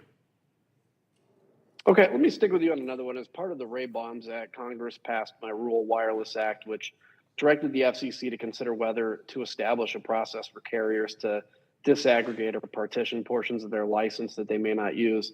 The idea was to consider the benefits of providing smaller carriers with an opportunity to work with larger carriers to put that spectrum to good use. The FCC has proposed the Enhanced Competition Incentive Program to achieve this, but it has not yet been implemented. So how do you envision this program benefiting smaller companies? And more importantly, how do you see it benefiting rural and tribal customers? Yeah, this is a frustrating issue. We license spectrum over broad geographic areas, and we expect carriers to build out. And sometimes they can meet their build-out obligations by not reaching rural or less densely populated parts. So any idea that would create incentives for that spectrum to do something other than sit fallow and instead to connect families is a great idea. And I think that's part of what your legislation goes to, which is how do we disaggregate that spectrum and give another provider that's willing to invest money and put it to use the chance to do so. So I think that's a very good idea that we need to keep pushing forward on. Okay, and my last question back to Chairwoman Rosenworcel. The Alternative Connect America model, or ACAM program, was established on a bipartisan basis in 2016. And while there's been some significant program successes, technological standards continue to increase, and therefore we have to ask ourselves if the policies are keeping up. A petition was filed at the Commission in October of 2020 requesting that the FCC reevaluate the program standards, and if a decision was made to make updates to then initiate a new notice of proposed rulemaking. What are your thoughts on the success of that program, and what do you see as the future of the program? Thank you for the question. We need to update it, we need to modernize it, and we need to develop a rulemaking based on the petition you described. And if I could go back for 1 second to what you were asking, Commissioner Carr, I just want to point out that in late November, we issued a rulemaking on the Enhanced Competition Incentive Program and received our final comments on it this month. My hope is that we'll be able to move ahead with that effort to partition and disaggregate spectrum licenses to serve more rural and tribal communities. So that is underway.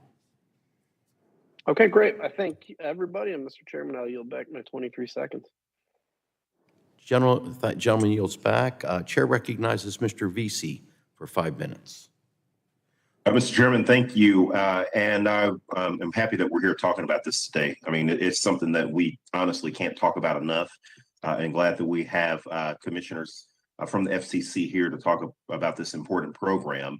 I think that all of us realize that with COVID-19 especially, it made us understand just how much we needed to make sure that all parts of America are connected, because being connected is just, in reality, just a part of modern life. Again, this is something that we really recognize in the early stages of the pandemic. I was happy to work on the Emergency Broadband Benefit Program, which has now been renamed the Affordable Connectivity Program under the bipartisan infrastructure law that was passed. And glad that we were, again, just able to connect so many people to our new digital economy that we all really function in.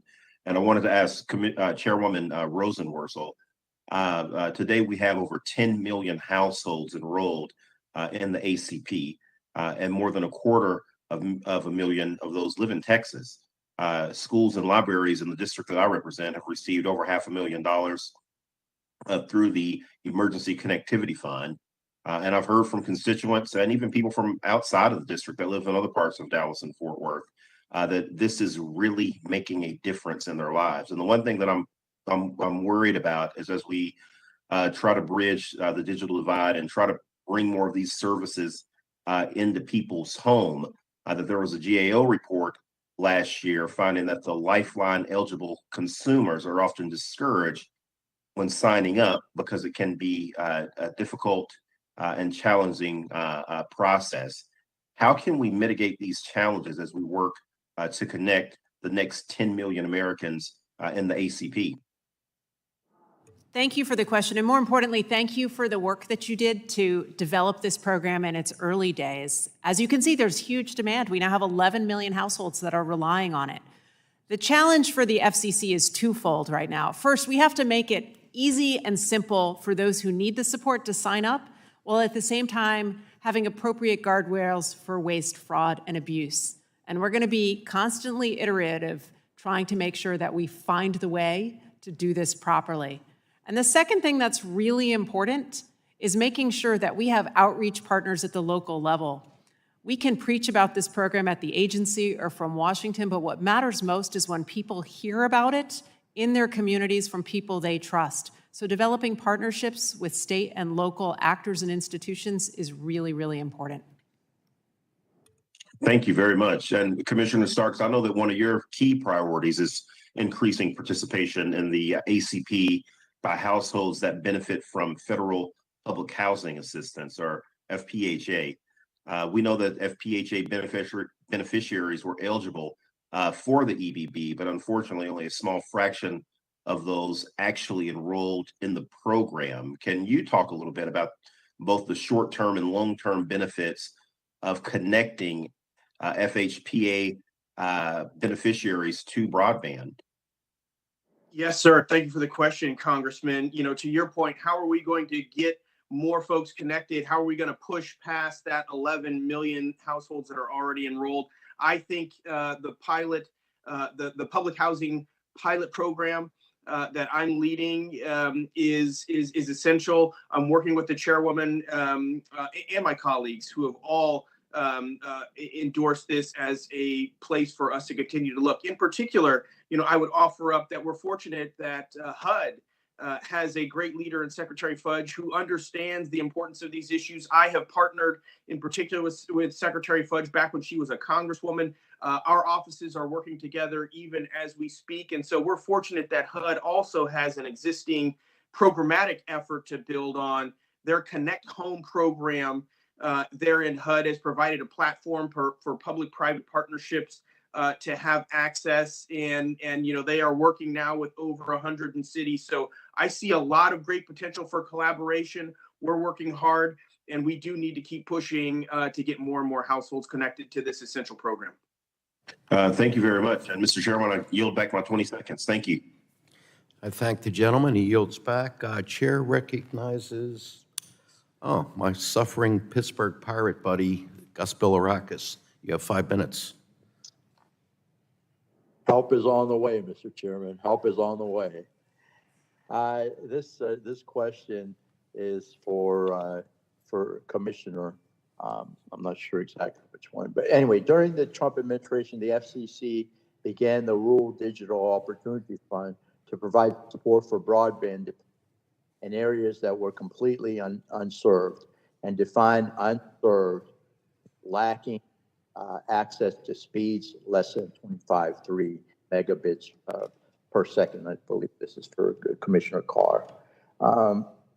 Since then, an additional $50 billion has been appropriated to several agencies for broadband deployment. So, Commissioner, again, however, not all agencies are using metrics. For example, USDA Reconnect program provides federal funds to serve areas lacking 100 up and 20 down megabits per second. Again, for Commissioner Carr, what are the risks we have with having different agencies making funding awards based off different criteria? Please. Well, thank you, Congressman, for the question. This is a challenge. I mean, this is like going to the Scarecrow and the Wizard of Oz and asking for directions, and it ends up pointing in all sorts of directions. We've got various agencies with divergent standards that they're applying, and it's a problem. One thing we can do is obviously complete the process of the FCC's broadband map, so we can drive everybody, every funding decision through an accurate, complete map. That'll help to make sure we avoid at least subsidized overbuilding. We need to make sure we have a prioritization scheme so that unserved areas go first. And where we've made a commitment to people to build out pursuant to RDOF, we shouldn't be having other funds come in over top and undermine the business case for those RDOF supported builds. Again, particularly where we have too many parts of the country that still have 0 megabits per second. So there's a lot that we need to do right now to improve coordination, I think. Thank you. We're already hearing examples of agencies awarding federal funds for broadband deployment projects in areas that have received RDOF funds, making it uneconomical for companies that receive RDOF funds to build out and serve that area. Commissioner Carr, again, what is the FCC doing, or what should it do to ensure that the RDOF auction is not overbuilt by other sources of federal funding? Well, in my view, we should make it ineligible for other providers with other federal subsidies to come in over the top of RDOF winners. One thing we could do, though, is we could look at, for instance, what I call top-off funds, which is if you're given RDOF dollars to bring speeds of X to this community, if you want to go get other dollars to bring speeds of X times 2 to that same community, then the RDOF winner could be well-positioned to do that. But again, fundamentally, we can't have subsidized providers from other buckets of money coming in over top of RDOF recipients. Thank you. Next question is for Chairwoman Rosenworcel. The Industry Traceback Group was recognized under the Trace Act for leading private sector efforts to crack down on illegal robocalls. ITG has helped identify gateway providers that bring illegal robocalls into the U.S. from abroad and get a handle on these fraudsters. However, has the ITG been to these efforts? How important has it been? I mean, this is a big problem. Brett Guffey, you mentioned it earlier, but this is our constituents ask us questions all the time. I know we passed previous legislation with regard to the robocalls, but they don't seem to think it's worked. So if you could address that, and then I have a follow-up for Commissioner Carr, please. Thank you. Sure. Working with the Industry Traceback Group, we've been able to identify that more and more of these calls are coming from overseas. We don't have clean data on that yet, but it is enough to suggest to us that we have got to make sure that gateway providers that take in junk calls from overseas register in our robocall mitigation database. We are working on updating our rules to make that happen right now, and that is a direct byproduct of us working with the Trace Act, and the Traceback Group that was created by it. Yeah, and I tell you, I mean, I get them all the time from overseas.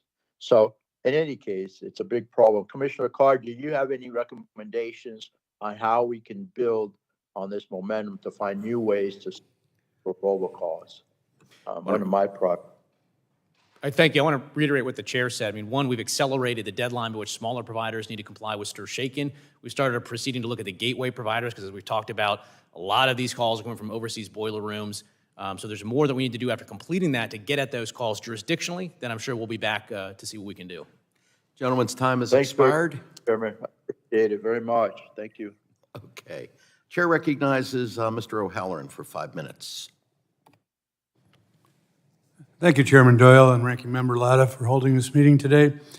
First of all, I want to thank the chairwoman for the hard work she and the commission and leadership put into two funds, the Emergency Connectivity Fund. In Arizona, the schools and libraries have been awarded $150 million, including more than $20 million in Arizona's 1st Congressional District to close that homework gap. But also it's the knowledge gap, the resources gap, research, imagination gap. It's much more than just a homework gap.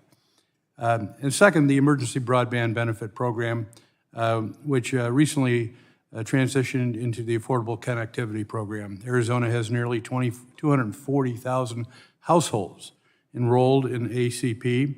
I appreciate the outreach the FCC has done to tribal communities on the program. Tribal communities had some of the highest uptick rates for EBB and ACP, and we should be doing all we can to reach out to these households who are among the most left behind in broadband access in our entire country and in the adoption rate. We've been talking about broadband maps for years. The FCC, and we've talked about it just recently. The FCC starting proceedings on broadband maps 5 years ago, and we still haven't had one yet. Chairman Worcel, I know you have made this a priority and have worked hard to try to get around some of the issues involved, and that the agency recently got the green light to move forward after there was a protest on the selection of a vendor to help create these maps. We are all anxious for the maps to be completed, though we need to ensure they are accurate. With that in mind, can you give us an idea of the next steps the agency is taking to deliver these maps quickly? And can you describe how you are working with the NTIA as the maps will be critical to the implementation of the broadband funding from the bipartisan infrastructure law and the fairness throughout the process? Absolutely. As a result of the GAO giving us the green light, finally, we have a vendor that is building our broadband location fabric, which is a geocoded set of every buildable location in the country. Once we get that fabric, we're going to allow our carriers to beta test it, get used to it, play around with it, because we're going to need them to start filing data with us starting in June of this year. By the way, that's 2,500 carriers nationwide, so we need to make sure that they know how to use the system so we get good information. Once we collect all that data, we're going to build maps in the fall, and then we're going to start a challenge process to let states, localities, tribes, and consumers take a look at our maps and tell us if what they think we got wrong, and then make the carriers respond to that. So there's crowdsourcing that will figure into this effort too. And then finally, I want you to know we are making every effort to work with our colleagues across government. As you know, we have more broadband programs than ever before, so we got more coordination challenges than ever before. We have a memorandum of understanding with our colleagues at the Rural Utilities Service. We have one with the Department of Commerce. And I am working right now to see if we can also set one up with the Department of Treasury, because I want everyone to have all the data and information that we're collecting, because I will believe it will be the best in the federal government. Chairwoman, I thank you, first of all. You know, my frustration was mentioned the other day to you about agencies in general, not your agency, but agencies in general, and how the public can look at us and say, why isn't government working? Because it takes so long for this stuff to get addressed. And we have to find a way to get around that, and I know you're trying. I also wanted to commend the work of the Commission on robocall scams and the Traced Act of 2019 and stop unwarranted and illegal robocalls. But I just want to get this off, I'm in full agreement with your thought process that you need the ability to collect these fines. I know the Justice Department is a busy place, but they need to get their job done too, and they can't do it with their workload that they have going on also. Chairwoman, what barriers are you seeing with enforcement of the act, particularly considering the recent Supreme Court ruling, and will that hinder you, actually? You mentioned that earlier. Appreciate that. Scam artists move really fast. We are going to have to, as regulators and legislators, find ways to keep up with them and their robocalling ways. Two things we could use help on from this committee. First is making sure the definition of autodialer reflects technology today. The Supreme Court decision was a decision that resulted in them defining autodialer like it existed when the Telephone Consumer Protection Act of 1991 was passed. We got to fix that. Thank you, Mr. Chairman. I yield, and I hope we work faster. I thank the gentleman. Chair now recognizes Mr. Johnson for 5 minutes. Thank you, Mr. Chairman, and Chairwoman Rosen-Worcel. Congratulations on your new role. I haven't talked to you since you became Chairwoman. Congratulations. You know, we're seeing great progress with low Earth orbit satellite systems helping to expand connectivity across the nation, as well as significant improvement, innovation, and leadership by U.S. companies in this space. There's a lot of interest in deploying new systems in addition to those that are already deployed. Congress is focused on updating the FCC's tools and authorities to streamline the process for this innovation and investment to ensure robust competition in that marketplace. Does the FCC share our goal of supporting a streamlined process for encouraging that needed robust competition and innovation going forward? Yes, we have to update our policies. I agree. Okay, great. What should for Commissioner Symington, what should the law and the regulations regarding space safety and spectrum coordination look like in order to promote a competitive operating environment for these low Earth orbit satellite systems? This is a complicated question because our satellite spectrum allocation regime looks back to earlier days and is thus sort of an unlicensed regime where there's an incentive to get your proposals out there as early as possible and then to amend them repeatedly, which leads to a process that can be very opaque to outsiders and a little bit unpredictable and leads to extensive commentary on the record. So, for example, with the SpaceX third modification last year, we had more than 200 ex parte filings. Probably the chair could give me the exact number. Just the list of filings took up a whole page of the order. So, as far as improving this, we need an improved system for allocating spectrum to the satellite world. And I think it's not just as simple as saying auction it, but we should probably think about some sort of transferable rights regime or develop some sort of alternative to ensure that the space spectrum is fully used. As far as space safety, the United States is in a unique position to use our dominant market size as a gigantic consumer of satellite services to require that space safety laws and compliance with American space safety ideas should be mandatory for companies seeking to do business here, regardless of where they launch and retrieve satellites. And that's a unique opportunity for the FCC to step in and take a role there. One way to make this a contributor to the U.S. economy instead of just a regulatory drag would be to determine where the real costs lie and where the real risks of satellite lie. So, for example, orbital debris is much more persistent and dangerous at high altitudes with large satellites than with the low and small satellites that you see in constellations operating in LEO. Likewise, the possibilities for advanced coordination technologies to be used to make LEO satellite constellations extremely safe remains unexplored and regulatorily unincentivized. So there are a number of things we could do along those lines. Okay, well, thank you. Chairwoman Rosenworcel, with the tens of billions of dollars now going forward toward broadband deployment, we must make sure that regulatory barriers do not stand in the way of closing the digital divide once and for all. We've already heard concerns from some providers that access to existing infrastructure, such as poles, may impact RDOF awardees seeking to deploy in underserved and unserved areas. What's the FCC doing to ensure that there are no barriers to the success of the RDOF program? What action has the FCC taken to address these barriers to access? Sure. When we have soaring rhetoric about connecting all, we are rarely talking about utility poles, but they might be the most important part on the ground.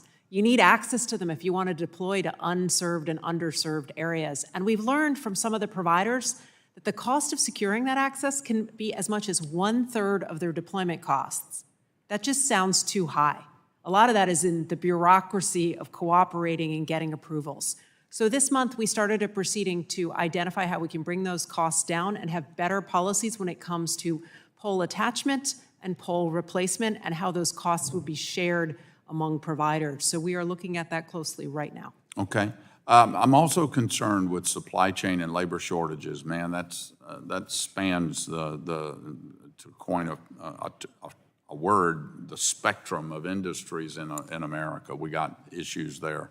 From your discussions with the NTIA, do you believe the states will be able to successfully roll out broadband deployment in the current supply chain situation? It's something we have to monitor closely. Okay, all right. Mr. Chairman, I had more questions. I'll submit those for the record, and I yield back. I thank the gentleman. Gentleman yields back. Chair recognizes Ms. Rice for 5 minutes.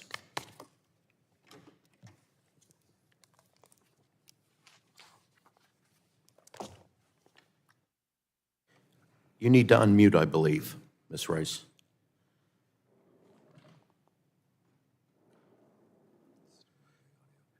Ms. Rice, we can't hear you. If you can hear us, please unmute. What do you think?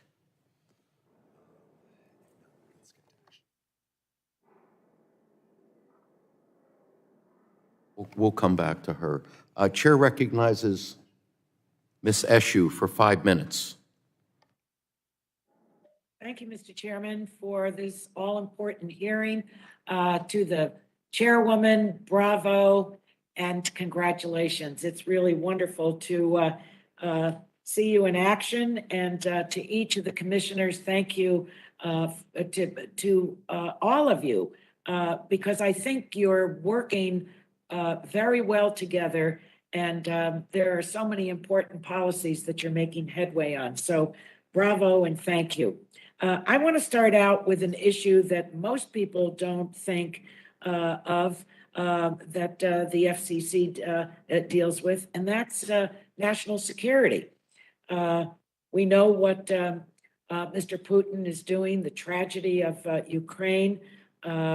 I think each one of you knows that in response to 8 letters that I sent over to the FCC over some 4 years, the result of that is that the FCC has updated its regulations last year so that the American people will know when Russia is paying for propaganda broadcasts on airwaves owned by the American people. I can't underscore how really deeply disappointed I am that American broadcasters are now suing the FCC. They're arguing, get a hold of this, they're arguing that these bare minimum transparency requirements are too onerous. Ultimately, they're delaying implementation of the rules. Now, what is so onerous about the following?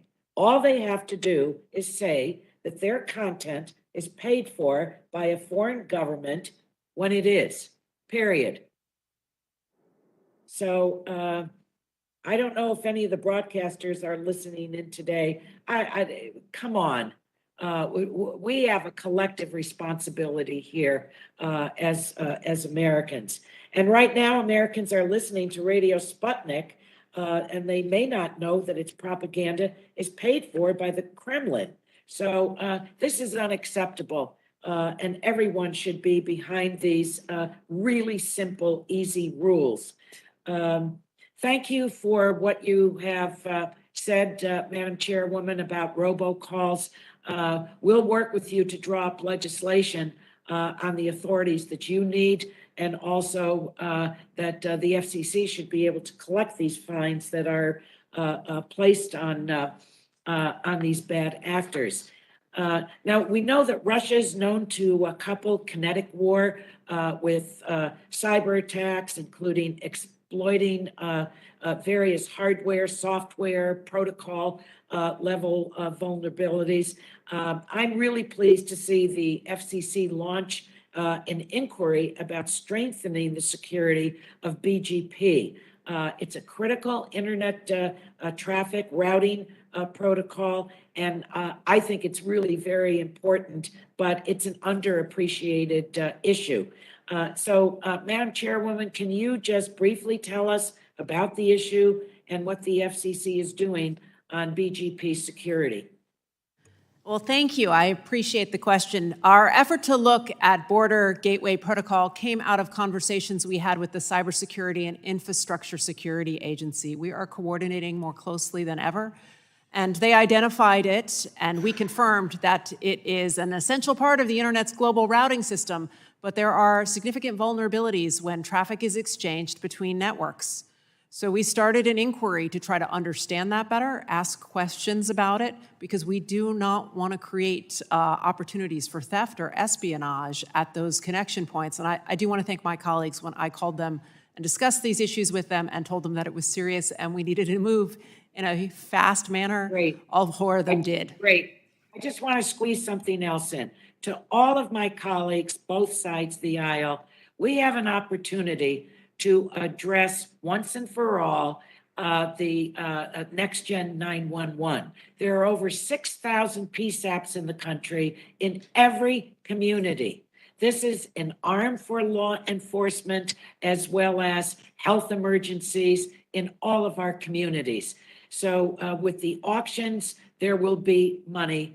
And I think that we need to all do this together to make sure that once and for all, that our PSAPs are funded appropriately so that the emergencies in every single one of our communities be addressed by Next Gen 911. With that, I yield back, Mr. Chairman.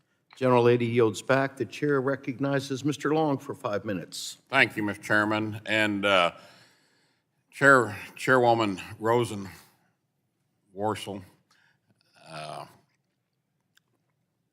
there's a petition the FCC is considering that would allow a bureau to reinterpret the word classroom to mean households, expanding the E-rate program dramatically. The FCC also did not seek comment on the actual rules making the Affordable Connectivity Program permanent, but rather sought comment on questions about how those rules should look. As the stewards of America's tax dollars, my colleagues and I are always concerned that the funds we appropriate will be used efficiently. However, far too often we see government squandered away money through waste, fraud, and abuse. While we can disagree on the structure and size of various programs, I know you understand that every dollar misspent is another dollar that never goes to the intended purpose. While I'm pleased that you have continued the tradition of Chairman Pai, that he started to make the items in the open meetings agenda available 21 days in advance of a vote, I am concerned that a number of significant FCC actions are being considered without opportunity for public to comment on specific rules. Rather, the FCC seeks comment on public notice instead of the actual proposed language of the regulation. Even worse, some proposals ask for the FCC bureaus to dramatically expand programs by reinterpreting terms, as I mentioned earlier, delegated authority. Will you commit to allowing the public to review proposed rules, and will you commit to not abusing the delegated authority process to expand the existing programs? Any substantial expansion would require that my colleagues all vote on it and we complete it at the commission level. Can you repeat that? I didn't. Any substantial expansion of any program would require that my colleagues and I agree on it and vote on it at the full commission level. Okay, thank you. I've been fighting a cough and cold for 10 days now. I'm about over it, but I'm having hard time a little bit. Commissioner Carr, while all funding programs must be administered carefully, the enormous scale and rapid rollout of the COVID relief programs created prime opportunities for the bad actors to exploit government funding. Unfortunately, we are already seeing this happen. The FCC Inspector General recently detected fraud in the emergency broadband benefit program. Commissioner Carr, I'd like to thank you for your work to ensure that the funds going through the FCC are actually reaching their intended recipients, American families who are truly in need. Last fall, you expressed serious concern that the massive levels of broadband dollars being appropriated by Congress could result in headline levels of waste, fraud, and abuse. Can you explain for us the steps that you would like to see taken to ensure substantive oversight of these programs? Thank you, Congressman. Great to see you again. I think everybody here probably remembers 2008, the last time we had a massive infusion of broadband stimulus dollars of around then unprecedented $7 billion. Well, now by my count, we have over $800 billion. What we saw after the $7 billion was just story after story of waste, fraud, and abuse. And the time to act is now to make sure that we don't sit here 3 years from now and say, where did the $800 billion go? Because my communities are still unconnected. So we need to do a couple things. One, require everybody to go through the FCC's map. That's going to help. Two, make sure we prioritize unserved areas first. Make sure we close that digital divide before we add additional providers. Three, we need better tracking and measurements. I wrote letters to all the executive branch agencies that have funds. I said, where are your broadband dollars going? The ones that responded, one of them just said, we aren't even tracking how much of this money is going towards broadband initiatives. So we aren't in a good spot right now in terms of controls in place, and the window is quickly closing to fix that. Okay, and I would like to thank all three of you for coming in today, and you're going to miss me next year on this committee because, you know, having an auctioneer on here, I talk fast. I want to yield back 54 seconds. Well, I'll tell you what, Billy, that wins the prize today. Okay, now we're going to try Miss Rice again, and hopefully she's able to come through. Thank you. So, Miss Thank you, Rice, you're Mr. recognized Chair. for 5 minutes. Thank you so much, Mr. Chairman. I'm sorry for my technical difficulties. Thank you all so much for coming today. You know, in just less than a year, just under 11 million households have enrolled in the ACP, including nearly 750,000 households across New York and thousands in my district. Americans are desperate for affordable broadband, and the FCC has stepped up to make this program a success. All of us on this committee, I know, want to make sure it continues to grow and reaches the tens of millions of eligible households that have yet to enroll.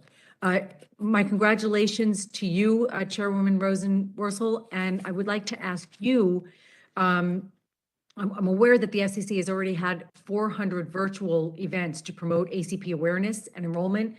Have you noticed any enrollment trends you can share with us? Are there types of communities or consumers where we've been especially successful or where uptake is lagging? Thank you.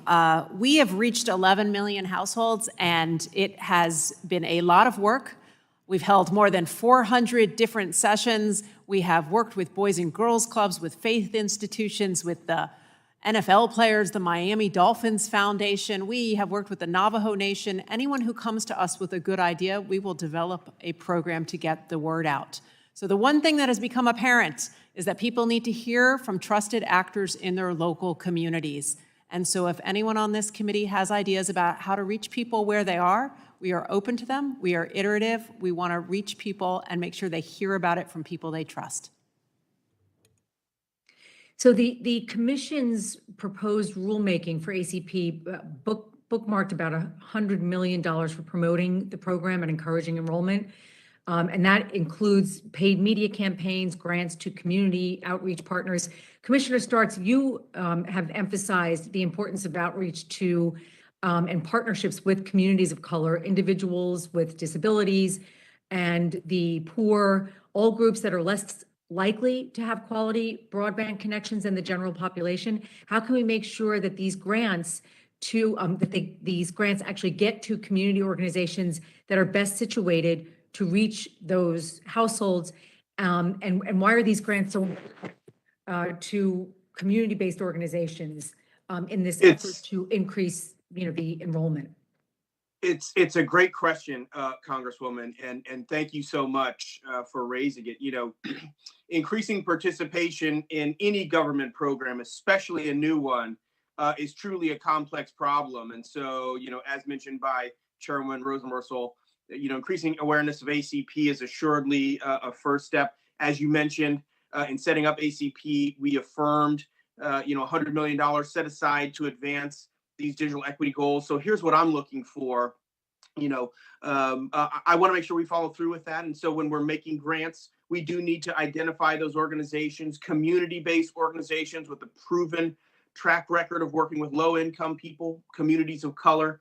When we're contracting with experts, to conduct focus groups, for example, develop advertising campaigns, I think we should ensure that they have expertise with, again, diverse communities, low-income communities, and when we buy advertisements, another part that's going to be part of our programmatic foray here. We should make sure we're spending that flows to diverse ownership workforces consistent with our media diversity goals. And so there really are a lot of ways where we can meet the moment here with digital equity, as well as making sure we're focusing and getting the most number of people so that we can increase that 11 million number.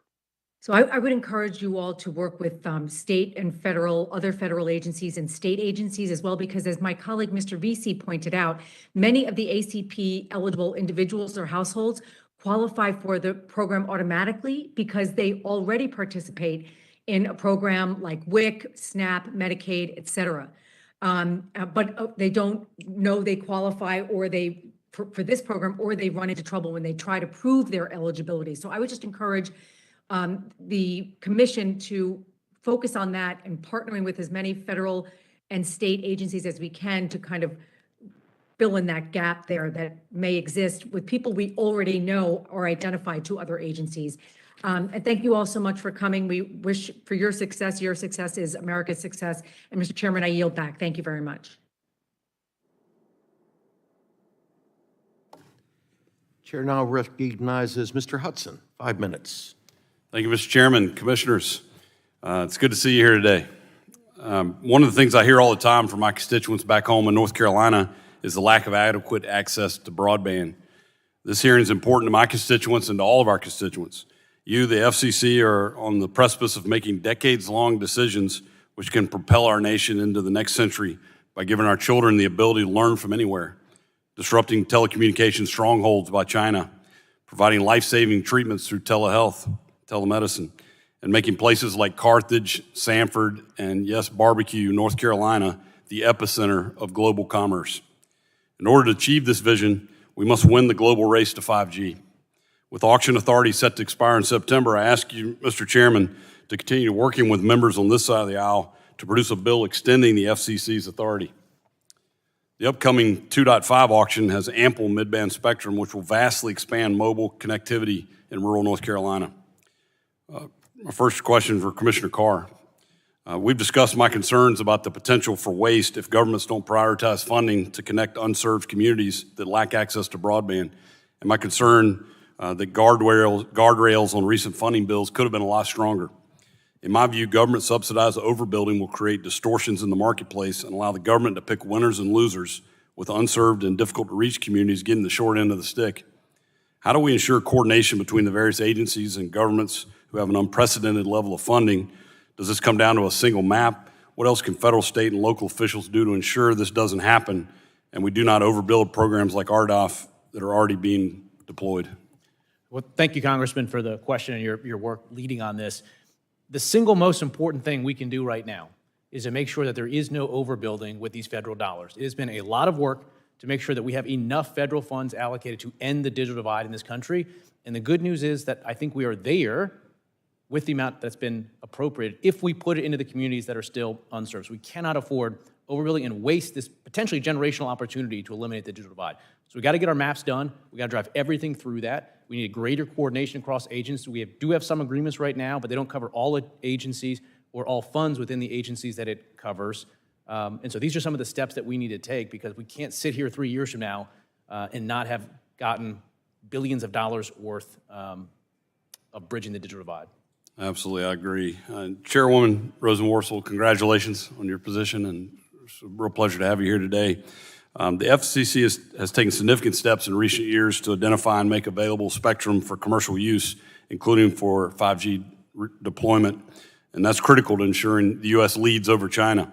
I understand the FCC is currently examining the potential of 5G in the 12 gigahertz band through extensive engineering reviews, and some want to use the 12 gigahertz band for terrestrial use, but there's a disagreement over whether this will cause harmful interference to existing satellite systems. What's the status of the FCC's technical review?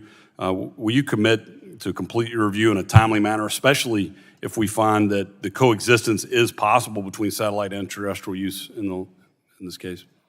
Sure.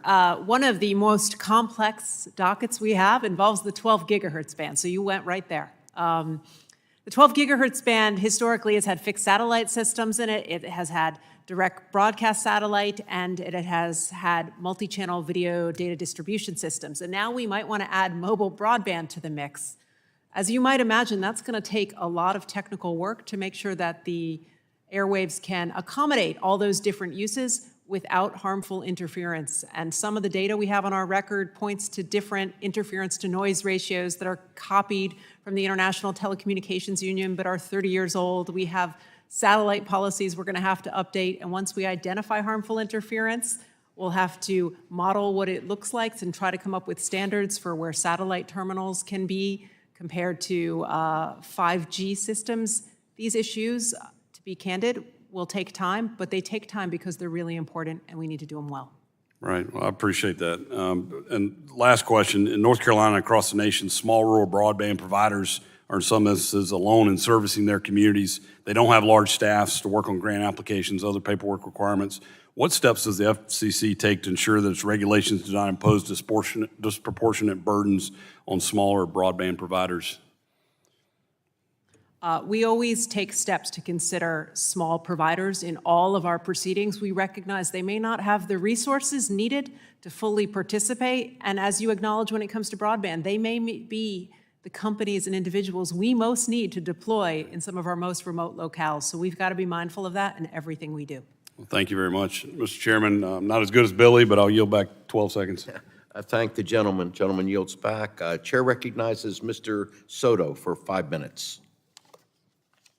Thank you, Chairman, and thank you to our FCC commissioners for being here. We just had Secretary Cardona from the U.S. Department of Education in Central Florida today. We know that our kids have been through so much, our teachers have been through so much, and connectivity has helped us through it, through distance learning. But we also saw gaps in connectivity, especially in our rural areas. And while we work with NTIA, on rural broadband infrastructure, it also will be critical for cell phone service that we work with the FCC to improve this connectivity. So I want to thank you all for the great work you've done on the Emergency Connectivity Fund and the Affordable Connectivity Program. Places in rural areas like Frostproof, Florida, St. Cloud, Lake Wales, and in Kissimmee benefit greatly by this access to cell phone service. I wanted to also talk about the digital divide directly. I got to speak early on with you, Commissioner Stark, about the amazing work that you all have been doing in the FCC. So it'd be great to get an update from my constituents, including my wife, who's an assistant principal here in Osceola County, on the work that you all are doing to help with that digital divide and homework gap. It's a great question. Thank you, Congressman, and for your wife's efforts, for your continued efforts. You know, equitable education requires internet access, and many schools, organizations have worked hard to close the gap. But despite that, you know, reports have said, you know, going into the pandemic, nearly a year there, that you still had over 12 million students who remain digitally disconnected, underserved. And so last year, even I made it a point to hear from students myself. I met with students in Detroit, Michigan at Brenda Scott Academy, disproportionately high reduced lunch folks and students. And they talked about, you know, how they were trying to learn on their devices, on a cell phone. The most striking moment was a student who told me that she needed a better internet. And that was plain and simple. The ECF has done an enormous amount of work and is continuing. And so the commission staff who stood up this program deserve a lot of praise as well. Well, thank you, Commissioner. Chair Rosenworcel, thank you for your leadership and congrats on your chairwomanship. In Central Florida, we have Cape Canaveral, where there's NASA, SpaceX, Blue Origin, and satellite internet has become a major part of connectivity. We see that with Starlink across the United States and also with the crisis in Ukraine. Unfortunately, sometimes we see speculators that are proposing to repurpose the 12 gigahertz spectrum that these satellite operators use. It'd be great to hear of your continued support for this critical spectrum use by satellite systems to help with the very isolated areas in both Florida and in areas across the world. Thank you. You really do have the space age happening in your backyard in Florida. We want to make sure at the FCC that it continues to be viable too. We have a proceeding on the 12 gigahertz band that involves a lot of satellite systems and now possibly the introduction of mobile terrestrial use. This is a complex proceeding, as complex as any proceeding before the agency. We are combing through engineering documents. We are trying to identify if the having these services coexist is viable, what interference might be harmful, how we should model it. That work is all underway. I can assure you that we have our best engineers assessing this right now, and we can continue to keep you updated as we proceed. Thank you, Chairwoman. And I want to end just by stressing the importance of the Rural Digital Opportunity Fund program. This is critical for areas like South Osceola and Polk County in my district. And together, we will close this digital divide, this homework gap, and the need to improve access for rural businesses in Florida's 9th Congressional District, in Central Florida, and across the nation. And with that, Chair, I yield back. Gentleman yields back. Chair recognizes Mr. Wahlberg for 5 minutes. Thank you, Mr. Chairman, and thank you to the commissioners for being with us today. Getting spectrum into the marketplace quickly is essential for connecting Americans across the country. We remember back during the Trump administration, the FCC freed up an unprecedented amount of spectrum by taking an all-of-the-above approach, including for both licensed and unlicensed operations in low, mid, and high band frequencies. Chairman Rosenworcel, and again, congratulations for your chairship. In 2018, you called for the FCC to maintain a spectrum calendar to increase transparency about how and when the new resources will be made available to the public. I agreed with the merits of this idea, but I haven't seen follow through on that call yet. Are you still committed to putting out a spectrum calendar, and if so, what bands beyond the already scheduled 2.5 gigahertz auction would you place on the calendar either for auction or making available for the unlicensed? Sure. To be clear, in 2018, in the Mobile Now Act, this committee and Congress required us to publish an annualized calendar, which we did in September of last year.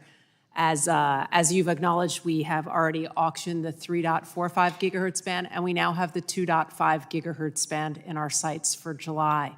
Going forward, I would ask this committee's help on two fronts. First, the Spectrum Pipeline Act from 2015 requires NTIA to identify 30 megahertz of spectrum below 3 gigahertz for auction. I'd like you to make sure that that actually comes to fruition. And then I know you're working hard to try to identify how we might be able to have access to 200 megahertz of spectrum in the 3.1 to 3.45 gigahertz band, which the auction of those airways was delayed by the Infrastructure Investment and Jobs Act. So those would be two of the bands that I have in my sights, but two of the bands that I also need this committee's help to bring to commercial market. We hope we can do that.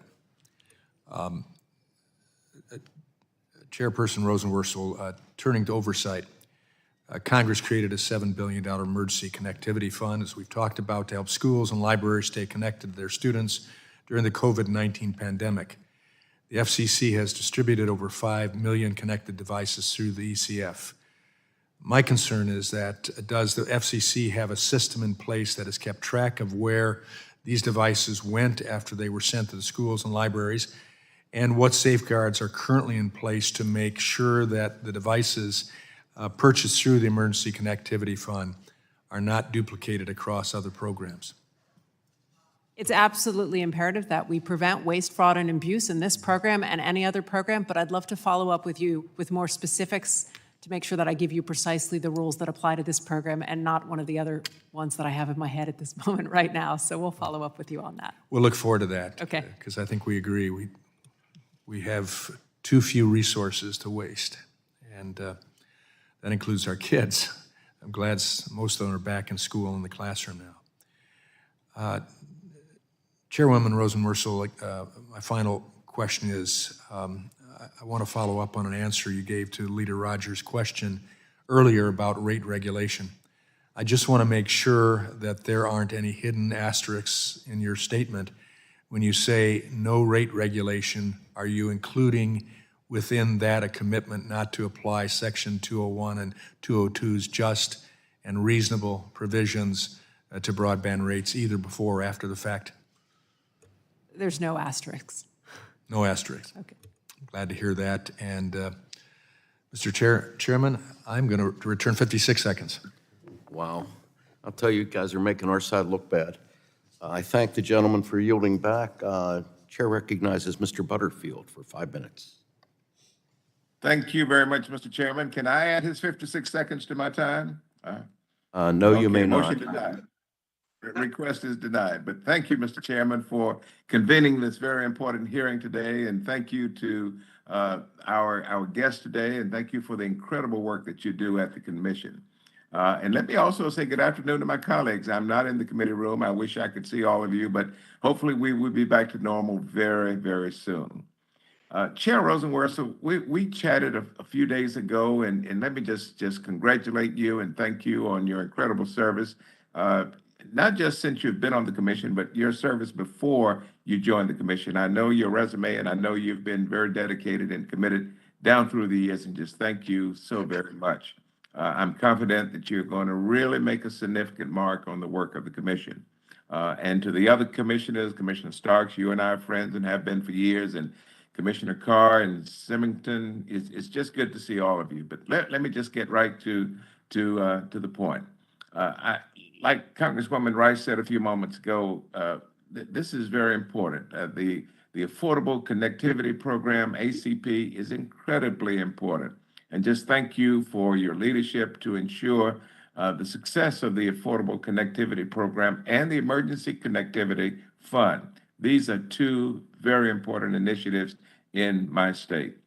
In North Carolina, over 400,000 households are enrolled in the ACP, and schools and libraries in the state have been awarded some $150 million in funding, with over $17 million of that in my congressional district. That's a big deal. These are real, meaningful benefits for my constituents, and I hope that all of you will continue to work together in ensuring the success of these important programs. I want to commend the Commission's work on pole replacements and dispute resolution. I wrote to the FCC last year urging you to act on this important issue, so I appreciate the Commission taking steps like this so that unserved households like those in my district can get online much faster. So let's start with question number one, and I'll start with the chair. I'd like to move on to my bill, the Expanding Broadcast Ownership Opportunities Act, which focuses on bringing back the FCC's Minority Tax Certificate Program, and you and I have talked about it over the years. It's designed to incentivize diversity of ownership in the broadcasting industry. Let me ask you, Madam Chair and Commissioner Starks, both of you have been outspoken about the positive impacts of this program. I would like to offer the opportunity for all the FCC commissioners to eventually embrace this idea and to understand the potential benefits of reinstating the tax certificate program. Madam Chair, if you would speak very briefly to this. Sure. I embrace it fully, wholly, and completely. History demonstrates it was the single most effective tool we had to increase the diversity of ownership of media properties in the United States.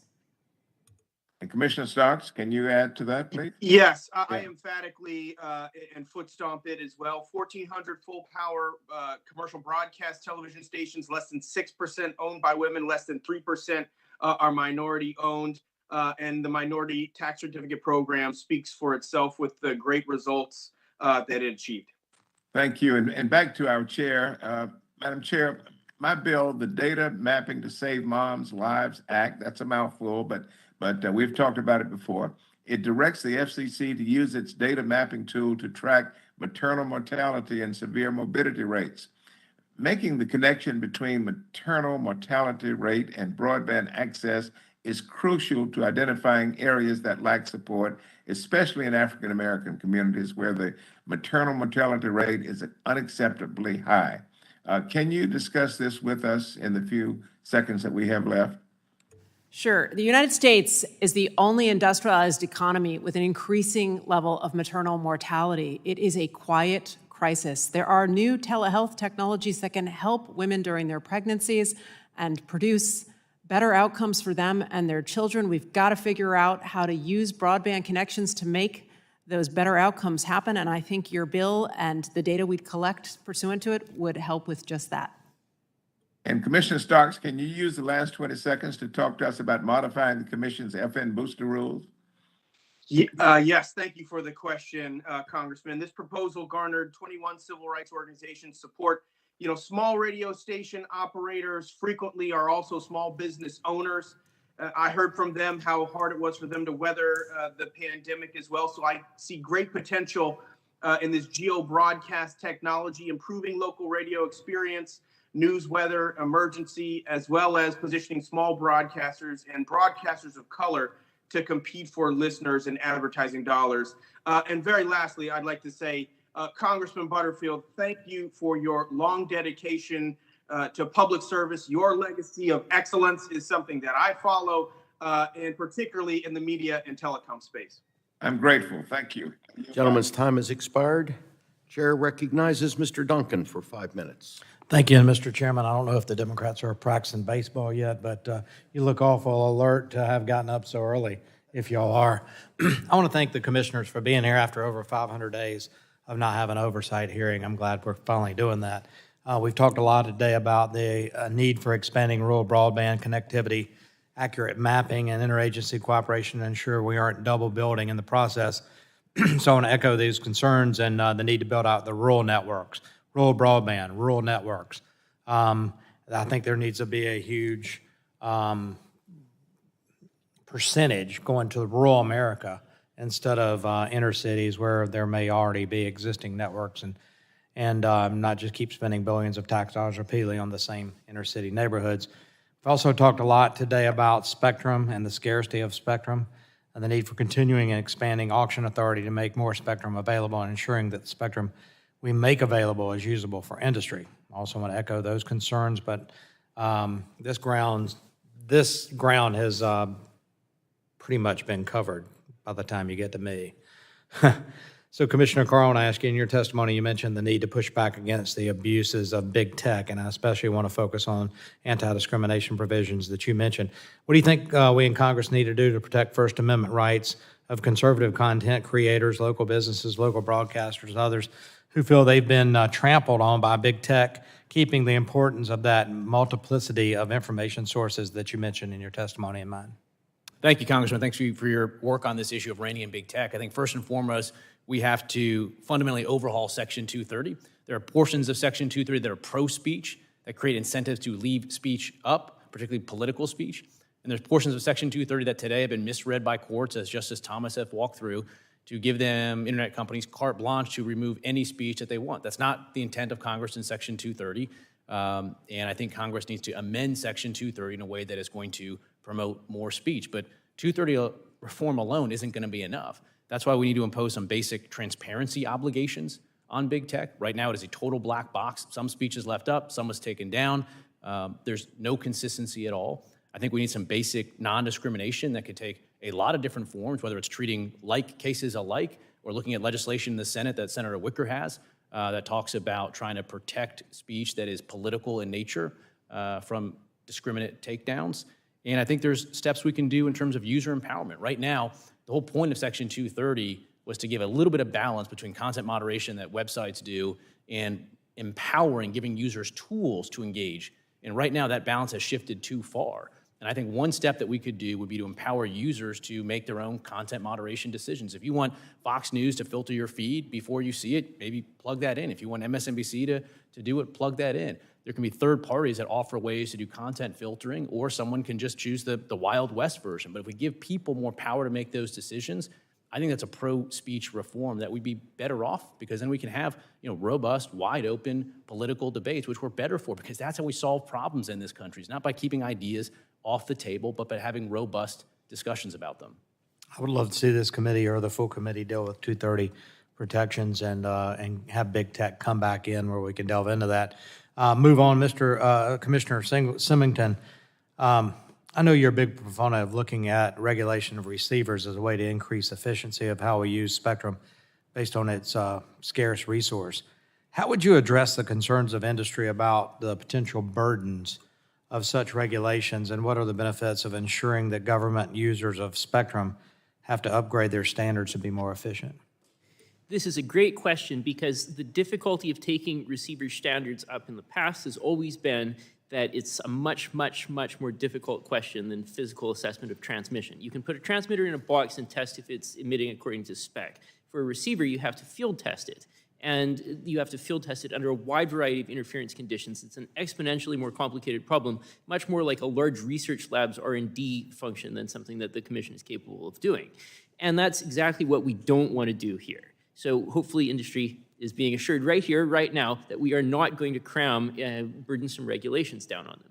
Instead, the idea is going to be to assess what constitutes an acceptable threshold of interference between every band and service right here, right now, and then to be able to compare and contrast them to understand where it is that receivers' improvements could lead to the availability of guard bands for commercialization or to otherwise greater spectral efficiency. I think that's the last free real estate we're likely to find in the spectrum, but it's very valuable, so hopefully that's how we'll get there. Gentleman's time has expired. Thank you. I yield back. Chair recognizes Ms. Matsui for 5 minutes. Thank you very much, Mr. Chairman, for having this hearing today. And I want to welcome the commissioners and especially congratulate Chairwoman Rosenworcel. And I also want to say, it sounds like we're having a productive, before we even got to this point now today. So you've already done productive work already. I have a question regarding receiver standards.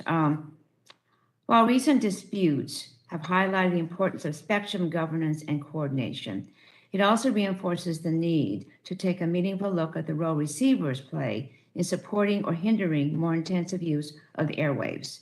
I know the FCC will be examining this important issue soon. I'm also working on draft legislation that I believe can complement this effort by ensuring the federal government isn't buying outdated or inefficient technology. Chairwoman Rosenworcel and Commissioner Symington, can you describe the relationship between federal receivers and the spectrum pipeline? And do you think legislation addressing federal receiver supply could complement the FCC's work? Thank you for the question and your interest in spectrum policy generally.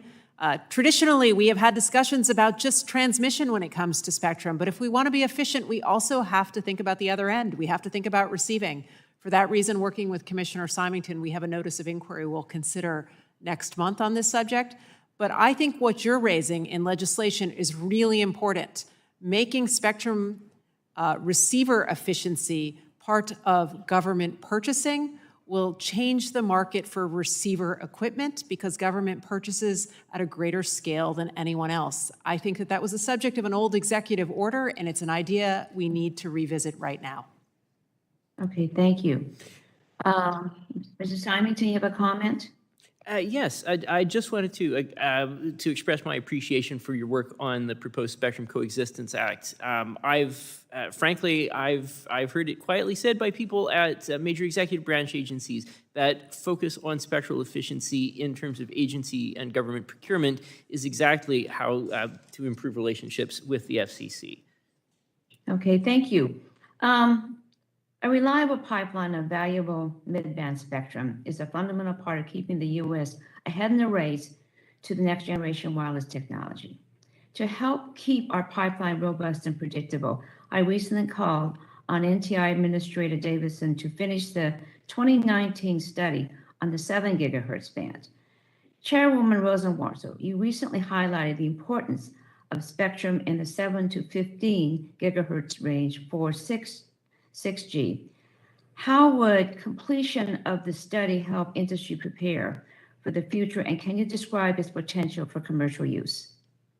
Yeah, thank you. So we're already going there. We're talking about 6G, and it feels early, but there are other nations that are already doing this. So I think we should start targeting some airwaves. At Mobile World Congress, I mentioned, as you suggested, that spectrum between the 7 and 15 gigahertz bands should be our target. So that NTIA study you mentioned, that I believe is ongoing, is really important. Okay, thank you very much. In California, wildfire season has grown from a seasonal concern to almost a year-round threat. In the face of more frequent and severe wildfires, hurricanes, and tornadoes, I introduced the Bipartisan Emergency Reporting Act, which passed the House earlier this Congress. I'm glad to see the Commission taking action to improve network outage reporting to help us prepare for and respond to emergencies. Chairwoman Rosenworcel, what steps is the FCC taking to strengthen the resiliency of communications networks during emergencies? Thank you. You know, whether it's snowstorms in Texas or wildfires out west, we've got once-in-a-lifetime weather events happening with increasing frequency.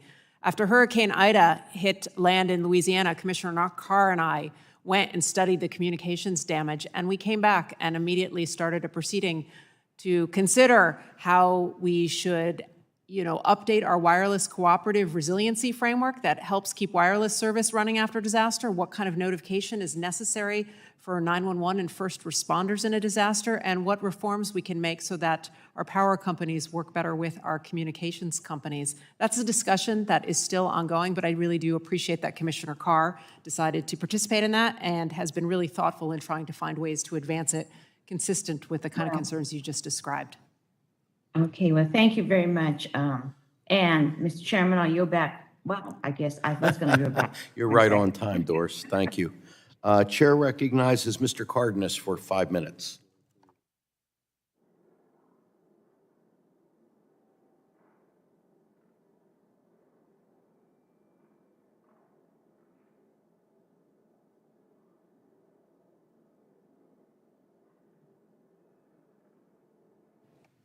Mr. Cardenas, you have 5 minutes. Hello, this is Cardenas. I have 5 minutes? Yes, you're up. Oh, okay, thank you so much. I was having problems with my iPad. Thank you very much. Appreciate this opportunity, Mr. Chairman, Ranking Member, so that we can have this opportunity to work with and speak to the FCC commissioners and all the wonderful work that is going on around the country and implementing legislation that we've all passed and are very excited about. I'd like to highlight, first of all, the accomplishments of the Emergency Broadband Benefit Program, the Affordable Connectivity Program as well. EBB and ACP are great examples that demonstrates what a partnership between Congress, the FCC, and the internet service providers, the private providers, that can lead to including making this program a reality for so many consumers. Public-private partnerships can and do work. The FCC successfully implemented this program, and the private sector stepped up to participate and help consumers by offering free and low-cost broadband to ensure that every family has access to reliable, affordable, high-speed internet to stay connected and to close the digital divide. For example, this morning, I just found out that Charter announced 100 megabit speed for under $30 a month. That means, and also with no equipment, no installation charges, et cetera, that means that with $30 a month ACP credit, we will be able to see families across America be able to afford to have access to the internet at a speed that is so that people can do their homework and then get their work done. Chairwoman Rosenworcel, it's good to see you. I love working with you, and thank you so much for making yourself so accessible to so many communities around the country, especially my district. How do you think the FCC can build on this success so that all households and communities can benefit from the personal and economic benefits of high-speed broadband internet? Thank you for the question, and thank you for the work you're doing to get out the word about the Affordable Connectivity Program in your own district. We are partnering with anyone and everyone who has a good idea. We have worked with the Department of Education to send out emails to everyone with a Pell Grant in this country. We've worked with the Department of Labor to make sure that in state unemployment centers there's information about these materials. And my colleague, Commissioner Starks, is spearheading an effort to work with federal housing authorities to make sure that they too learn about it. The bottom line is that our program is up for iteration at any moment in time when people on this committee or anyone else has a good idea about how we effectively get the word out so people hear about it from people they trust. So keep us posted. We'd love to have your ideas. Keep them coming. Thank you, and thank you for all the work that you're doing across departments. I know people accuse government of being too siloed, so thank you for demonstrating that it can be done, and thank you for the success that the FCC has had working across different agencies and departments. When it comes to spectrum, two issues are very clear. First, we need more spectrum available for commercial use, and second, with little greenfield spectrum left, we need to use all available tools to determine the most efficient use of spectrum in every band. Chairwoman Rosenworcel, you and the FCC have really showcased this ingenuity working with DoD, NTIA, and the wireless industry to develop a successful sharing framework in the CBRs, otherwise known as Citizens Broadband Radio Service, thereby allowing commercial operators access to critical mid-band spectrum while protecting DoD operations in the band. We should consider how sharing regimes like this one can be used in all other bands, including 3.1 to 3.4 gigahertz and band that lower portions of the 37 gigahertz band. With spectrum being scarce, a scarce resource, what other types of innovative sharing regimes are you considering to help ensure we're getting the most efficient use out of every megahertz of spectrum? Going forward, it's not going to be easy. We're going to need creative spectrum policies like what you just mentioned in the CBRS band, and we're also going to need new technologies, continued use of automatic frequency coordination so that we have dynamic real-time information about when airwaves are available and when they're not. The United States has always led on these issues, and going forward, it's something that I think we should continue to pursue, and it's going to be a feature of our spectrum policy for the foreseeable future.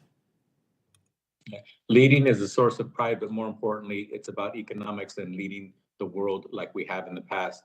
I would love to ask Mr. Starks a question to expand on housing and access to when it comes to public housing, et cetera. But I apologize. Hopefully you have an opportunity to expand on that. Mr. Chairman, I yield back. Okay, thank the gentleman. Chair now recognizes Ms. Kelly for 5 minutes. Thank you, Mr. Chairman. I was a proud supporter of the American Rescue Plan Act and its creation of the Emergency Connectivity Fund. This legislation was targeted at helping us close the homework gap that has been talked about. The ECF is helping students and teachers across the country access what is now a basic educational tool, the internet. Already, schools and libraries in Illinois have been awarded over $200 million from ECF, of which over $7 million has been awarded to my district, which is urban, suburban, and rural. The Affordable Connectivity Program is another important program enacted on a bipartisan basis that is helping to connect the unconnected. Over 10 million consumers have signed up for the program, and it's helping over 335,000 Illinoisans pay for broadband service each month. However, we know that nationwide, there are over 38 million households eligible for ACP that aren't signed up yet. Marginalized communities, including people of color, immigrant populations, and non-English speaking communities are disproportionately disconnected and are less likely to be aware of ACP. Chairwoman, how does the FCC plan to engage with hard-to-reach communities to ensure they are aware of the programs and ultimately enrolled? And let me give my congratulations to you. Thank you. I've said it before, I'll say it again. We need trusted actors in communities getting the word out. One of the things that we are doing right now is running a proceeding to identify how to spend the outreach dollars we have with local institutions to make sure that they have the resources they need to amplify this program and reach people where they are. I'll also add that as an act of transparency, on a monthly basis, we publish statistics for this program on a zip code basis. So every office that serves on this committee can look at that data and try to understand if there is an area within their district where they feel that more progress can be made.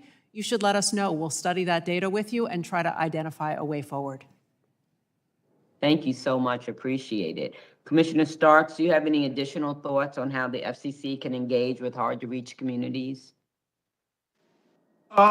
It's a great question, Congresswoman. As I've mentioned, the pilot program, particularly with public housing, I agree with Chairwoman Rosenworcel, making sure that our community-based organizations, advertising is going to be important. One additional thing that I would offer up to you, Congresswoman Kelly, seniors are in particular a group that I think would benefit also from additional focus on ACP. Just 1 out of 3 seniors 1 out of 3 seniors lacks a home broadband connection. Nearly 13% of seniors live at or below the poverty line. And so there is a way that they need to be part of our targeted reach out. I would also say, based upon the numbers thus far for ACP, seniors only account for, maybe about 10, 12, 15% of folks that are currently enrolling. And so the last thing that I would say here, obviously, when you're talking about digital divide with seniors, particularly issues of digital literacy come into play, making sure that seniors have the confidence in both setting up and using their internet connections is going to be a big part of that reach out as well. Thank you so much. Through the Infrastructure Investment and Jobs Act, we're investing $65 billion to help ensure that everyone has access to reliable, affordable, high-speed internet. We know everyone is waiting on the FCC's broadband map so this important work can get underway. But we have seen problems in the past when we spent limited federal dollars to build out our broadband networks without first having accurate service maps. Chairwoman Rosenmore, so congratulations on recently winning the bid process you all face getting the maps underway. But with that, can you tell us why it's important that the commission not sacrifice accuracy for speed in developing these maps, especially when this historic investment is at stake? For too long at the FCC, we've had maps that don't work, that overstate service. And as a result, when we have federal dollars, we don't always send them to the right places. So we got to put a premium right now on getting it right, because we're spending more money on broadband deployment than ever before. And we're going to also put a premium on sharing our data with every single part of the federal government that is giving out funds for broadband. We want to make sure that we are coordinating like never before as well.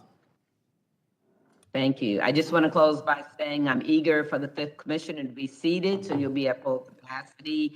And I want to express my support for the agency acting to reestablish its authority. I yield back 2 seconds, or one now.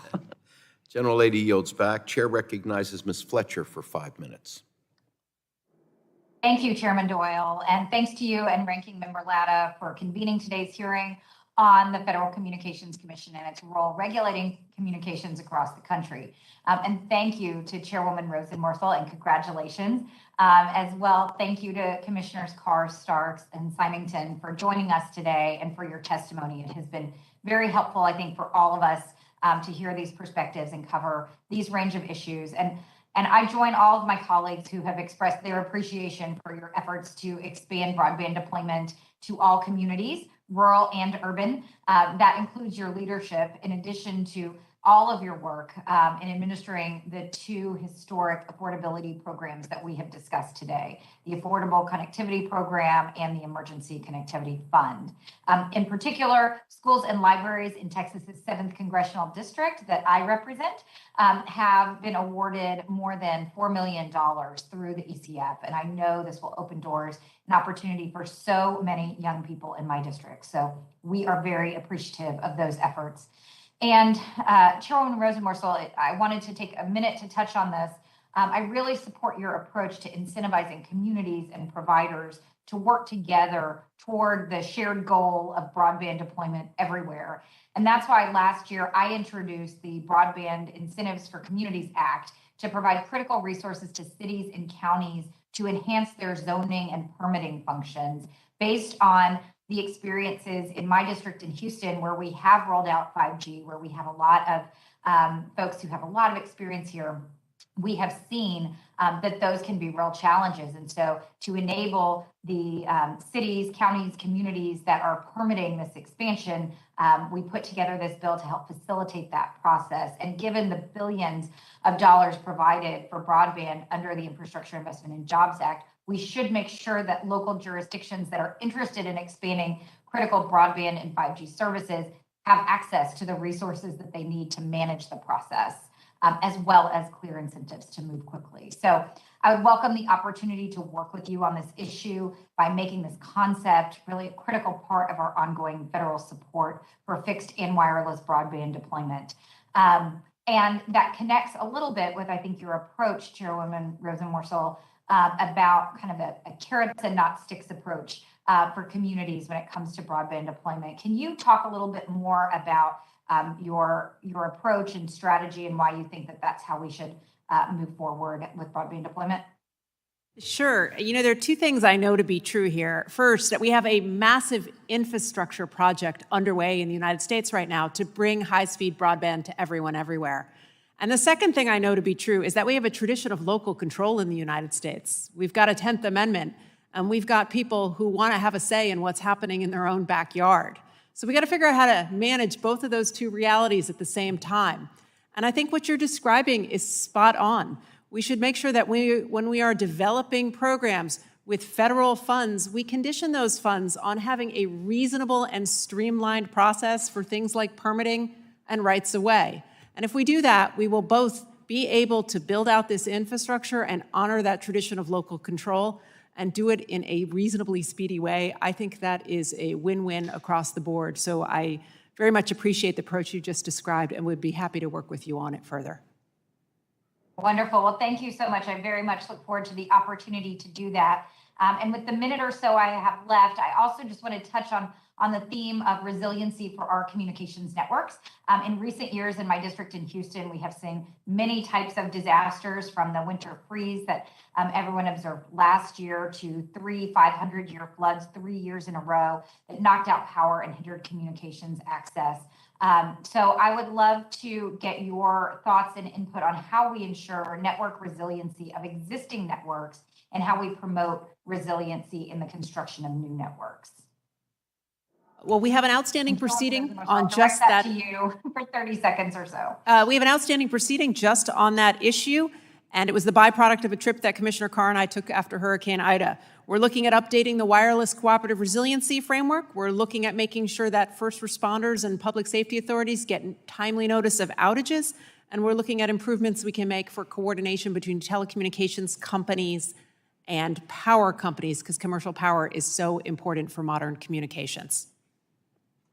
Well, thank you so much for that. I will ask the other commissioners to respond for the record, since we won't have time, and I will yield back with 2 seconds, Chairman Doyle. Thank you. I thank the gentlelady.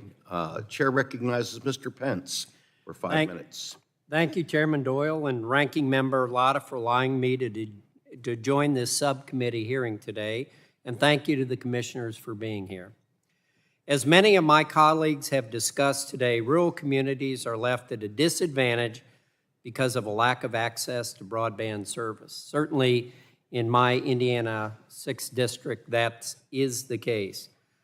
Too many of my constituents throughout Southeast Indiana remain unserved, not underserved, totally unserved by broadband providers. That means access to telehealth, online education, remote work opportunities, and social connections with family and friends are simply out of reach. If we're going to close the digital divide with federal resources, the FCC should prioritize, in my opinion, parts of the country that remain unserved before upgrading existing networks in covered areas, like my Indianapolis. Unfortunately, the delayed process for improving outdated broadband service maps is still an issue for providers in my district. Currently, consensus block data will show coverage across my district, but all I have to do is drive from Columbus, my hometown, to Richmond or Rushville, and I can tell you where I have no service. Meanwhile, broadband infrastructure has not escaped the inflation and supply chain disruptions that ripple across the country. In my district, materials for broadband infrastructure, such as fiber and other communication equipment, still face upwards of 12-month back orders. Last summer, I wrote to the Department of Commerce with 17 of my colleagues to consider opportunities to address these shortages and secure materials necessary to close the digital divide. Mr. Chairman, I request unanimous consent to insert this letter for the record. Without objection, so ordered. Thank you, Mr. Chairman. I encourage the Commission to find ways to share expertise with relevant agencies to alleviate delays and release broadband maps so that federal funding can reflect the needs of Southeast Indiana and all of rural America. Madam Chairwoman, I was pleased to see my bill, the Broadband Interagency Coordination Act, signed into law in 2020. I understand the Commission has recently updated interagency agreements to include additional agencies regarding broadband coordination.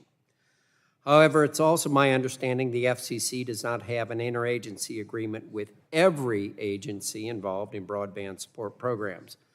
The IIJA requires your Commission to establish a deployment locations map to provide an overview of federally funded broadband deployment projects across the country.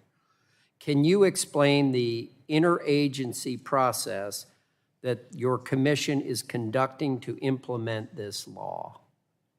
Sure. It's important that we coordinate because we have a chance to make generational change with these funds, and we're only going to do it if we're all working together.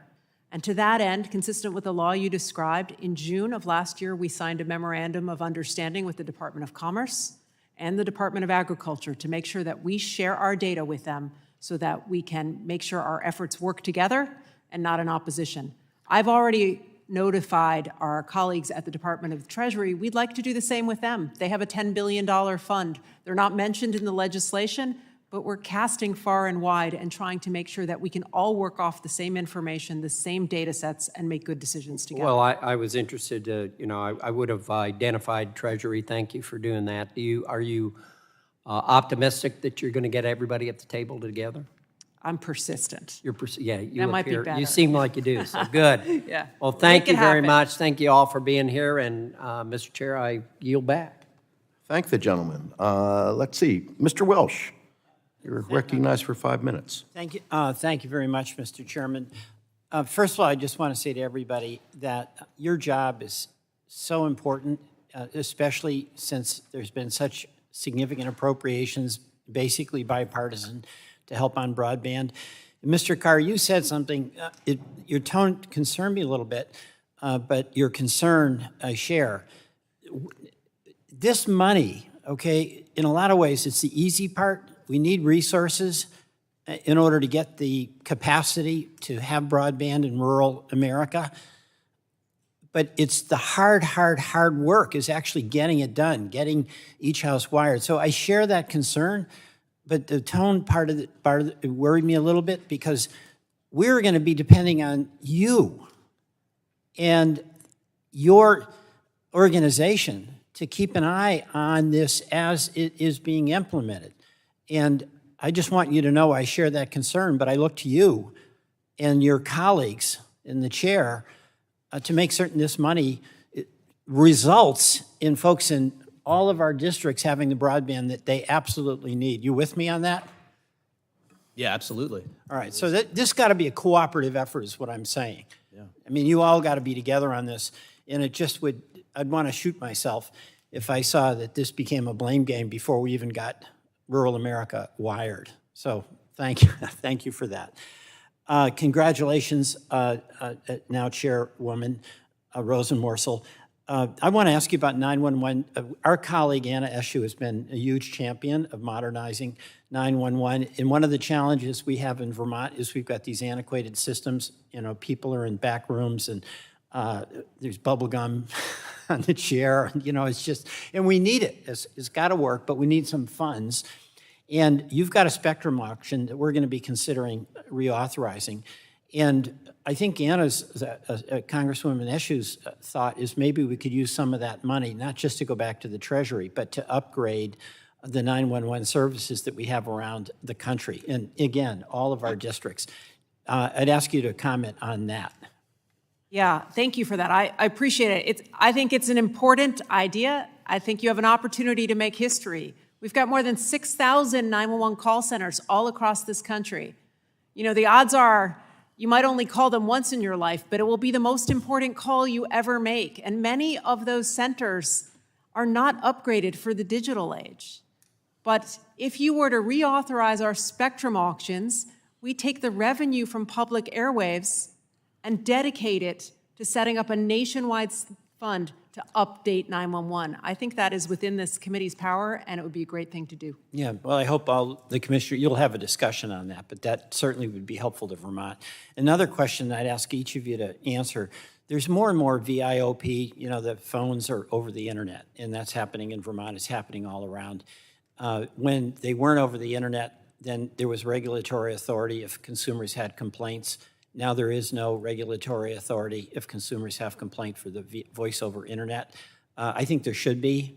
I just ask, I don't have much time, but ask each of you, I'll start with you, Mr. Symington, whether you would be in favor of us making certain, actually you can do it, have authority to address legitimate consumer complaints if they have problems with their voice over internet. It's certainly within Congress's power to require us to address anything of that nature, yes. But I think it's within your power. I think you could do it as well. Well, I've got no objection, and as some of my colleagues had mentioned earlier today, we're moving up the timeline for VoIP in response to the Good. Trace Act exactly for that purpose. Thank you. And Mr. Carr? Thank you, Congressman, for the question. I'm very open to taking a look at VoIP and making sure that we have the right regulatory framework around Right. it, given what that technology is, to make sure we protect consumers. Obviously, consumers have other services they have a certain expectation on, and it's not entirely clear to me that why we should have such a gap with VoIP as well. Thank you. And Chairwoman Rosenworcel? Yes, communications is an essential service. It needs oversight from the FCC. Okay, thank you. Well, I certainly support that, and I appreciate you working together on it. Mr. Chairman, I yield back. For my part, Oh, I'm Congressman, sorry. well, That's great to right. see you. I'm sorry. No worries. The only thing that I would additionally add is that, we adopted an NPRM seeking comment on a wide variety of resiliency issues, including VoIP services, and that may be another way that we can start to help think through this. Okay, thank Okay. you. I yield back. Gentleman's time has expired. Chair recognizes Mr. Carter for 5 minutes. Thank you, Mr. Chairman, and thank all of you for being here. This is extremely important. And I want to give a shout out to Commissioner Carr. He has been to my district before, and I appreciate that. Appreciate it very much. I want to ask you, Chairwoman Rosenworcel, we've rolled out some programs. Every time you roll out relief, and you need to be very careful. All of us understand that, and it needs to be delicately dealt with. However, we've not dealt with something like we have with this COVID pandemic in the past, and that is the enormous and quick rollout that we've had. Therefore, there's always going to be problems. There's always going to be bad actors, and there's bad actors in everything. There's bad actors in pharmacy, bad actors in healthcare. So it's just part of it. But I know that we're going to see and discover later on, as time goes on, that there were a lot of bad actors, and that probably we're going to discover that. But unfortunately, we've already seen it. We've already seen it happen. The FCC Inspector General recently detected fraud in the Emergency Broadband Benefit Program. What were the OIG's findings in that? Can you go over that for me very quickly? Sure. We had to get this program up and running in 60 days. And you also, I think, in a smart effort, asked the Inspector General, take a close look at it, because you get a program up and running fast, you got to make sure there are no loopholes. They identified a loophole, which is that we had a streamlined process for registering households that have children in community-eligible participation schools with high numbers of kids on the free and reduced lunch program. And immediately upon learning that, we shut down our portal for collecting those applications. We added additional documentation. We referred bad actors to our enforcement bureau. And we also made sure that we reached out to every single provider and every single subscriber that had signed up through that portal to recertify and re-verify them. And we've got ongoing enforcement activity to hold to account anybody who caused problems using that portal. So to be candid with you, I think the system worked as intended. We got it up and running fast, we found a problem, and we addressed it with speed. Commissioner Carr, what lessons do you think we can learn from this, from these findings, and how can the FCC tighten eligibility in the enrollment process so that we reduce waste, fraud, and abuse? Well, thank you, Congressman, for the question. Great to see you again. Look, I think part of the concern that I have, and part of maybe the energy driving behind my concern, is I really think we are headed towards a problem here. We're going to waste a lot of funds. And I wrote letters last summer to 4 different executive branch agencies, Treasury, Education, Commerce, Agriculture, about, hey, can we work together? Can we coordinate to make sure we don't waste this opportunity? And I didn't even get responses from all of the agencies. And so the frustration that I have is that we're trying on the front end to solve this before it's too late, and it's not clear to me that we have the guardrails in place. So again, one, we have to have these maps at the FCC that we drive this through. We have to avoid overbuilding. We have to have tracking controls in place so that agencies know where their funds are going. And one of the responses that I did get didn't give me a lot of confidence that we're doing that. And we need to empower our Inspector General with the tools that they need to ferret out waste, fraud, and abuse. And in fact, there's a request even to get a Senate-confirmed IG at the FCC. I don't know if that will be better or worse, but that's another step that could be taken. Right, good, thank you for that. Chairwoman Rosenwatcher, let me ask you, the Affordable Connectivity Program and the Emergency Connectivity Fund, they both provide funding for devices and internet connectivity, some of which can be used to purchase a hotspot or a connected device.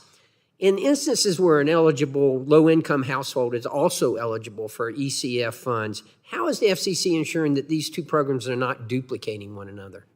We actually have rules in place to prevent that from taking place. So we developed the ECF program to make sure that we check on that during our enrollment process to prevent just what you're describing. So you're pretty confident that that's not going to happen?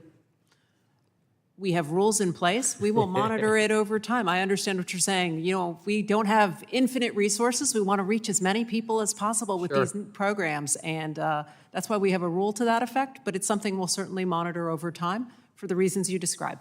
Good. Commissioner Carr, I wanted to end with this. Even before the pandemic, the broadband providers had programs to assist low-income customers get or stay connected to the internet. Since then, these programs have expanded, they've improved service, and they've become more widely available, which is good. Combined with federal subsidies, many service plans are free to consumers, yet we still see people who are not adopting these services. Going forward, we need to examine the impact these federal programs like the Affordable Connectivity Program and Lifeline have on adoption rates to determine if they continue to be necessary. So I hope that you all will pay close attention to that as well. Thank you, Mr. Chairman, and I'll yield back. Gentleman yields back. Chair recognizes Ms. Dingle for 5 minutes. Thank you, Mr. Chairman. Thanks for having this hearing, and I'm going to cut to the chase since we have votes. This hearing has highlighted that broadband and spectrum access remains a necessity to participate in today's economy, and as the chairwoman and commissioners have emphasized, offer educational opportunities, medical services, and provide new avenues for cutting-edge public safety advancements. I want to focus on developments in communications technology and its potential uses in roadway safety. Chairwoman Rosenwatcher, my line of questioning has to do with the FCC's ongoing 0.9 gigahertz proceeding.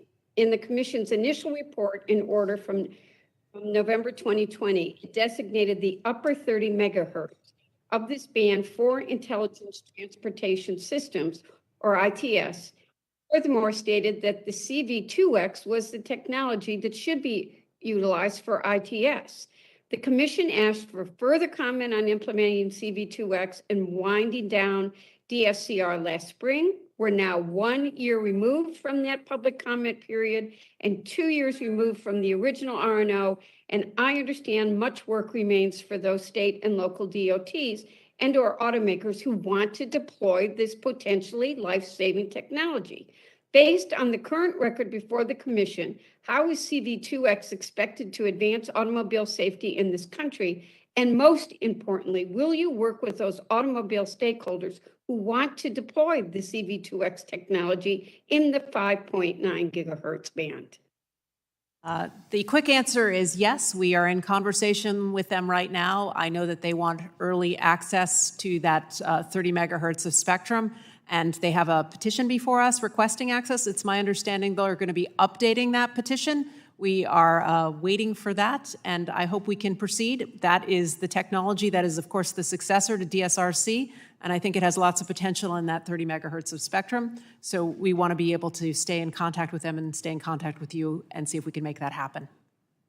This matters. We've delayed it for too long. What can the FCC do next to aid automobile stakeholders interested in deploying CV2X? Can the FCC provide any timeline at this time to enable the deployment of CV2X? I think the most important thing at this point is that we get that updated petition. We provide them with access on a special temporary authority basis so they can do the kind of experimentation necessary so they can develop their systems and we can develop rules. That's my goal to have happen as soon as feasible. So we'll continue to work with them and you to make sure that that actually takes place. I will commit to working with you and them. I want to emphasize that this needs to be a priority for the agency. These stakeholders need clarity, and I urge the FCC to do all it can to enable the deployment of CV2X faster. I will continue to push to ensure that we're addressing this issue with the urgency that it demands. Lastly, what protections are in place to ensure that interference from unlicensed devices in the lower 45 megahertz will not interfere with ITS's use of the upper 30 megahertz in the band? I should point out that this is the subject of ongoing litigation in the DC Circuit.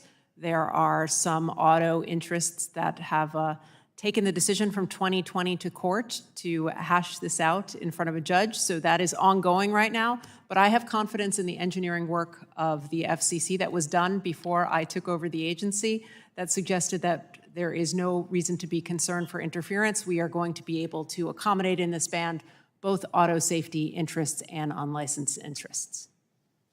Thank you. I just want to say it's vital that we're developing forward-thinking policy to support the rollout of this cutting-edge life-saving technology such as V22X. I want to work very closely with you because this will save lives on the roads. Thank you very much. I yield back. Gentlelady's time has expired. We just have two more witnesses, or two more members, and hopefully we can maybe get this so we don't have to recess for just one more person. Mr. Joyce, you have 5 minutes, but if you don't want to use it all, that would be great. Thank you to my fellow Pennsylvanian Chairman Doyle and Ranking Member Latta for allowing me to waive on to this hearing, and congratulations, Chairwoman Rosenworcel, for your new position. My first question is for Commissioner Carr. Many of us have kind of bad habits of signing up for a subscription service, whether it's Netflix or a free trial online, and then forgetting about it. And then a few months later, you know what happens, the bill arrives, and you weren't using this subscription, and you cancel the bill. When it comes to federal subsidy programs, that bill can continue to increase if eligible households eventually move out of their eligibility and yet continue to receive support on an ongoing basis. Does the Affordable Connectivity Program have ongoing verification processes to continually review and validate eligibility? Yeah, thank you, Congressman, for the question. Generally, with our programs, we have usage requirements and other checks that we make, and I can confirm that we have all of those right ones in place for ACP as well. Thank you. I think that's very important. Strengthening those safeguards to re-verify and reapply for the ACP program on a periodic basis does help to prevent waste, fraud, and abuse. And I urge the Commission to continue utilizing these types of accountability measures in the program. Chairwoman Rosenworcel, I have serious concerns about the different federal agencies making funding decisions based on different sets of data.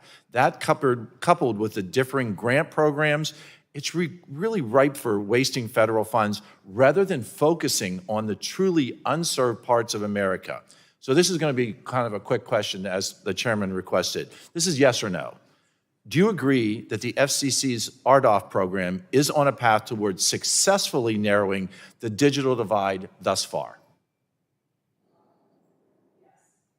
Second question, again, we're going to make it quick, yes or no. Do you agree that the NTIA should follow a similar structure and not impose open access requirements or price regulations and requirements on recipients of their BEAD grant program?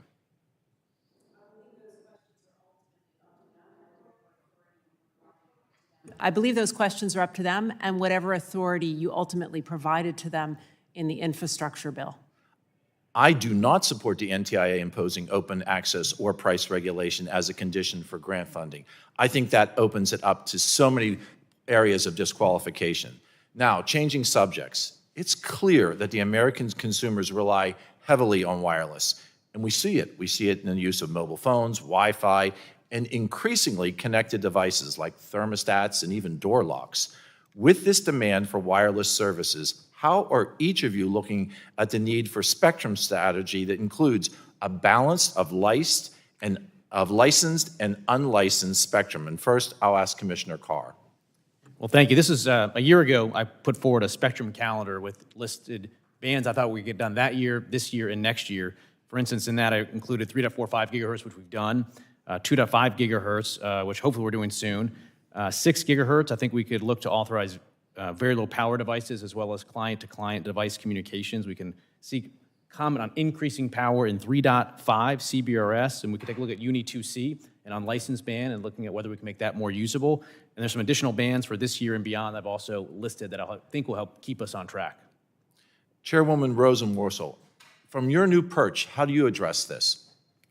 We're going to have to work with you in Congress to make sure we identify more spectrum that we can make available for both licensed and unlicensed purposes. The truth is that many of the federal actors that have allocations today are not eager to give it up, and we're going to need to work with Congress to make sure that their allocations are efficient, and when they have airwaves that they can make available for commercial auction or new unlicensed use, they do so. And we look forward to working with you in those regards. Commissioner Symington, would you please address this? Absolutely. Everything that's been said so far is correct. We need to continue bringing licensed spectrum to market. Part of the obstacle in the background of everyone's thinking about the question of bringing licensed spectrum to market is the conflict that inevitably arises. And so we need tools to diffuse those conflicts in advance, which is where I think we're trying to go with the receiver NOI. As far as unlicensed uses, I would also note that some unlicensed uses have proven to be so encumbered that only a small portion of the actual unlicensed spectrum that's allocated is actually supported by vendors, and I'd be happy to support that with examples. Gentleman's time has expired. Thank you. Is Ms. Trahan still looking to ask questions? Is she on? I would love to if there's time, Mr. Chairman. Okay, you've got 5 minutes, and we've got 1 minute and 12 seconds till the vote's over. So go for it. Thank you. Thank you, Chairman Doyle, Ranking Member Latta, for allowing me to wave on today to discuss a crucial agency. The bipartisan infrastructure bill included $65 billion to ensure that every American has access to high-speed internet, and Massachusetts is slated to receive no less than $100 million to help provide broadband coverage to 137,000 people who currently lack it. The legislation also created the new Affordable Connectivity Program, the long-term iteration of the emergency broadband benefit. And according to recent data, over 161,000 Massachusetts residents have enrolled in the program already. Congress created the Emergency Connectivity Fund and the American Rescue Plan that funds devices and internet service to students and teachers and library patrons. And schools and libraries in my district in Massachusetts have received about $7.5 million from this fund. So I just want to thank you all for your leadership on this important program. Each of these investments is critical to ensuring that no family ever has to sit in a fast food parking lot to get online again. But the infrastructure law also included a broadband nutrition label provision spearheaded by my colleague, Congresswoman Craig, and dedicated public interest groups. And this provision is vital in helping my constituents understand their broadband service, speeds, costs, and network management in simple, clear terms. It's a great idea, but the label won't work if people can't see it. ISPs are very good at hiding fees in the fine print, and so we need to make sure they don't hide this new label. Chairwoman Rosen-Worcel, it's first of all great to see you again. I know the commission is still working to finalize those rules, but I think it's critical that these labels be displayed in a number of places, most often seen by consumers, including their monthly bills. Can you just talk briefly about why this kind of transparency is so important for consumers and also for competition? Yes, I agree. Look, you go into the grocery store, you pull boxes of cereal off the shelf, you can compare calories and carbohydrates really easily because they have the same nutrition label. That's what we're going for here. All of us know that so many of the details get buried in the fine print. We want to make it easy for people to compare service and make good choices for their families. The goal is to make these labels mandatory so that consumers can come to expect them anytime they choose to sign up for or purchase broadband service. I couldn't agree more. I've been advocating for similar measures from tech platforms for terms of service labeling. It's clear to me that enforcement is very important with this kind of transparency. For example, this committee has worked to ensure the FDA nutrition label, as you mentioned, is accurate for over 30 years. And with new broadband label, consumers are going to need an easy way to report problems, and the FCC should be prepared to investigate.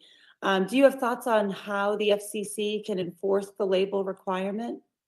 I think it will provide us with an additional tool. If a consumer signs up for service and the label says that they get a minimum speed and they don't get that minimum speed, and we start hearing from lots of consumers about that, we're going to have an opportunity to enforce and take action against them and hold them to their word. So it provides an additional route for enforcement activity going forward.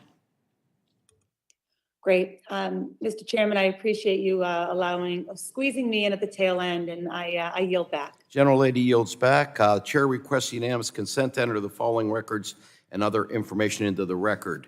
A letter from Leadership Conference on Civil and Human Rights, a document from former FCC Chair Michael O'Reilly, an op-ed from Congressman Crowley, an op-ed from Neil Freed, a letter from 11 organizations on the 5.9 gigahertz band, a letter from U.S. Chamber of Commerce, a letter to former FCC Chairman Janikowski, and a letter to the Honorable Gina Raimondo.